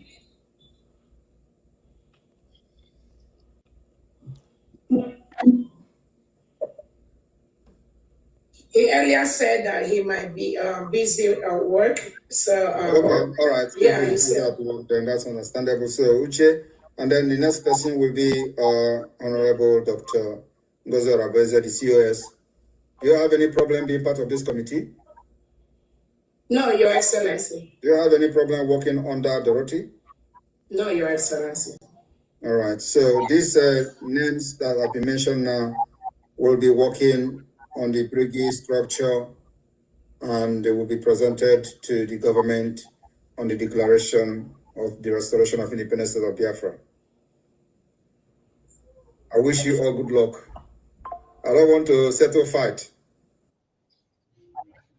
Because he knows that she will always raise fight. So, Prime Minister warned, I don't want to settle fight. And now, all of you have listened to hear that PM was talking about the bridgy structure. Bricky structure. He did not say Ngozi USB group structure. So let me explain something before we allow our mother to go and have rest for the day. This committee was set up. They went to work. They work. And then Prime Minister was called up for interrogation and detained. And Prime Minister never had the opportunity to endorse the work that they did. So when Ngozi saw opportunity to usurp power, because she found herself in that committee, she used that committee now and that power that she got to now use all those work that those people did to come and play a game and say this is the new structure that she has set up. There is a minister from the Department of Immigration who did work for this very committee. Dorothy that you saw stole the work of that minister and used it to present as our own work in Ngozi's government that they use now. So it's all about corruption up and down.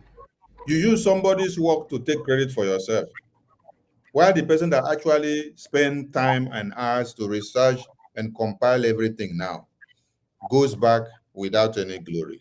You carry somebody's project to go and submit, just like they used to do back then in the university or in the college, where somebody will steal your term paper. You have prepared a term paper and finished that you're supposed to submit to the lecturer. Another person will steal your term paper project and go and submit it. Just remove your name and put his own name, put his registration number, go and submit it and say it's don't work. I'll collect the pass mark. You now will now with nothing. So whatever structure that she's using, that is not even our problem now.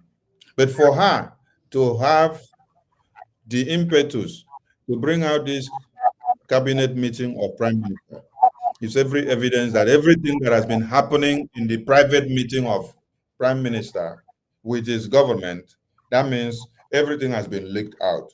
So I even feel for my Prime Minister, yes, for having Ngozi in this cabinet all this while. Because if she can do this now, how many of our private meetings that we discuss secret things has not been leaked out to people that are not supposed to have it? That is so disheartening.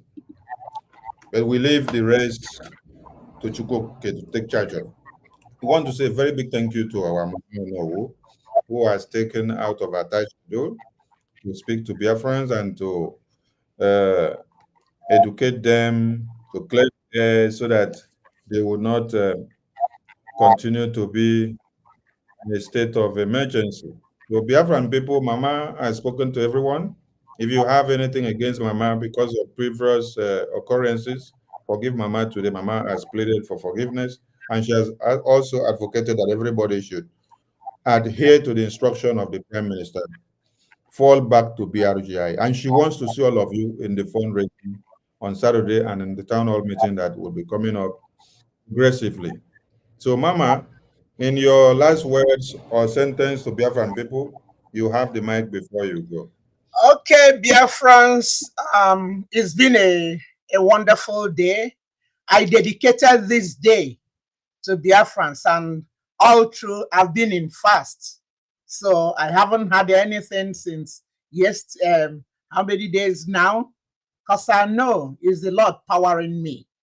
And I'm doing his job. I'm not phased. I'm not shaken. I'm not the type anybody pushes around. The righteous are as bold as lions. So when you stand on the truth, nothing shakes the truth. The truth will always shine as bright as the noonday sun. When you're speaking the truth, it's coming like a glass house. Nothing is hidden. Everything is out in the bag. I just want to let everyone, for those of you who have insulted me or who continue to insult me, I'm just giving you an advice. Stay clear of that. God is a consuming fire. I have forgiven anybody that has wronged me, and if I have wronged anybody, I ask for your forgiveness. Forgiveness is divine. If you can't forgive, go in your closet, pray to God, ask him to give you the mindset to be able to forgive. And you will notice that when you forgive one another, you will feel like there's a load lifted off of you. You will have that peace which the world cannot understand. You will have the peace of God and the peace with God. If you look around today, family, you know we don't have much left. Look at around the whole world. I never failed to give a little thing about God, because without God I'm nothing. God allowed, in spite of millions that went to bed last night, he allowed us that are here to see this day. It's not because of our goodness or because of the wickedness of the others, but because of his goodness, his compassion, his mercies that are new every day. So when you go home, thank God for every minute you are alive. Ask the Holy Spirit to always lead you to stay in the narrow path. Do not follow that broad way that leads to destruction. Learn to forgive one another, because Jesus Christ taught us, forgive us as we have forgiven others. You know, if you can't forgive others, how do you expect the Heavenly Father to forgive you? We sin every day. So I'm still advocating. We forgive one another. We work together. We do what the Prime Minister has told us to do. For God says, give to Caesar what's Caesar's. So till he vacates that chair, we must listen to him. Obedience commands blessings. So if you're obedient, God will continue to bless you. So summarily, I will say, Namungozi, I'm still pleading. Do the needful. Let's us recover our land. Forget about the shame. Forget about the arrogance. Or when we stop breathing, we are alive in the morning, dead at night. We don't even know what will happen. Look at Solomon with all what he had. He said it is all vanity. So let's learn to do the right things. Let's follow the rules. So many people have died in this struggle. So many people have died, and they are crying out to Elohim. For how long? For how long? And we don't want to be part of those that will be judged by him. So, in other words, since I still maintain my stance, I don't care what anybody says, since Butuzo and Gentle said they haven't received any money from the COS, and in the mouth of two or more witnesses the truth is established, I am telling us, Let's put our money where Butuzo and Gentle said that it's only Ogenkere that is funding them. So let's put our money there. And I promise you guys, I will be part of the financial team and look in and see. When Odewu said, when he put me in a CRC, he said, I don't know who will be my eye. People did not understand. He was talking in the spirit. He said, I will be his eye. It's a pity that is happening this way. It breaks my heart. So I will want you guys to see you guys on Saturday. Let's all do the needful. God bless all of you. Remain strong. Remain blessed. Our Lord is coming back. Biafra will be the last miracle. Yes, it will be the last miracle. That's why they are fighting it from every angle. And we must stand strong and not allow us to be faced. God has not given us a spirit of fear, but of power, love, and sound mind. God bless all of you. Thank you. Thank you, ma'am. Thank you, ma'am. And thank you to all Biafrans.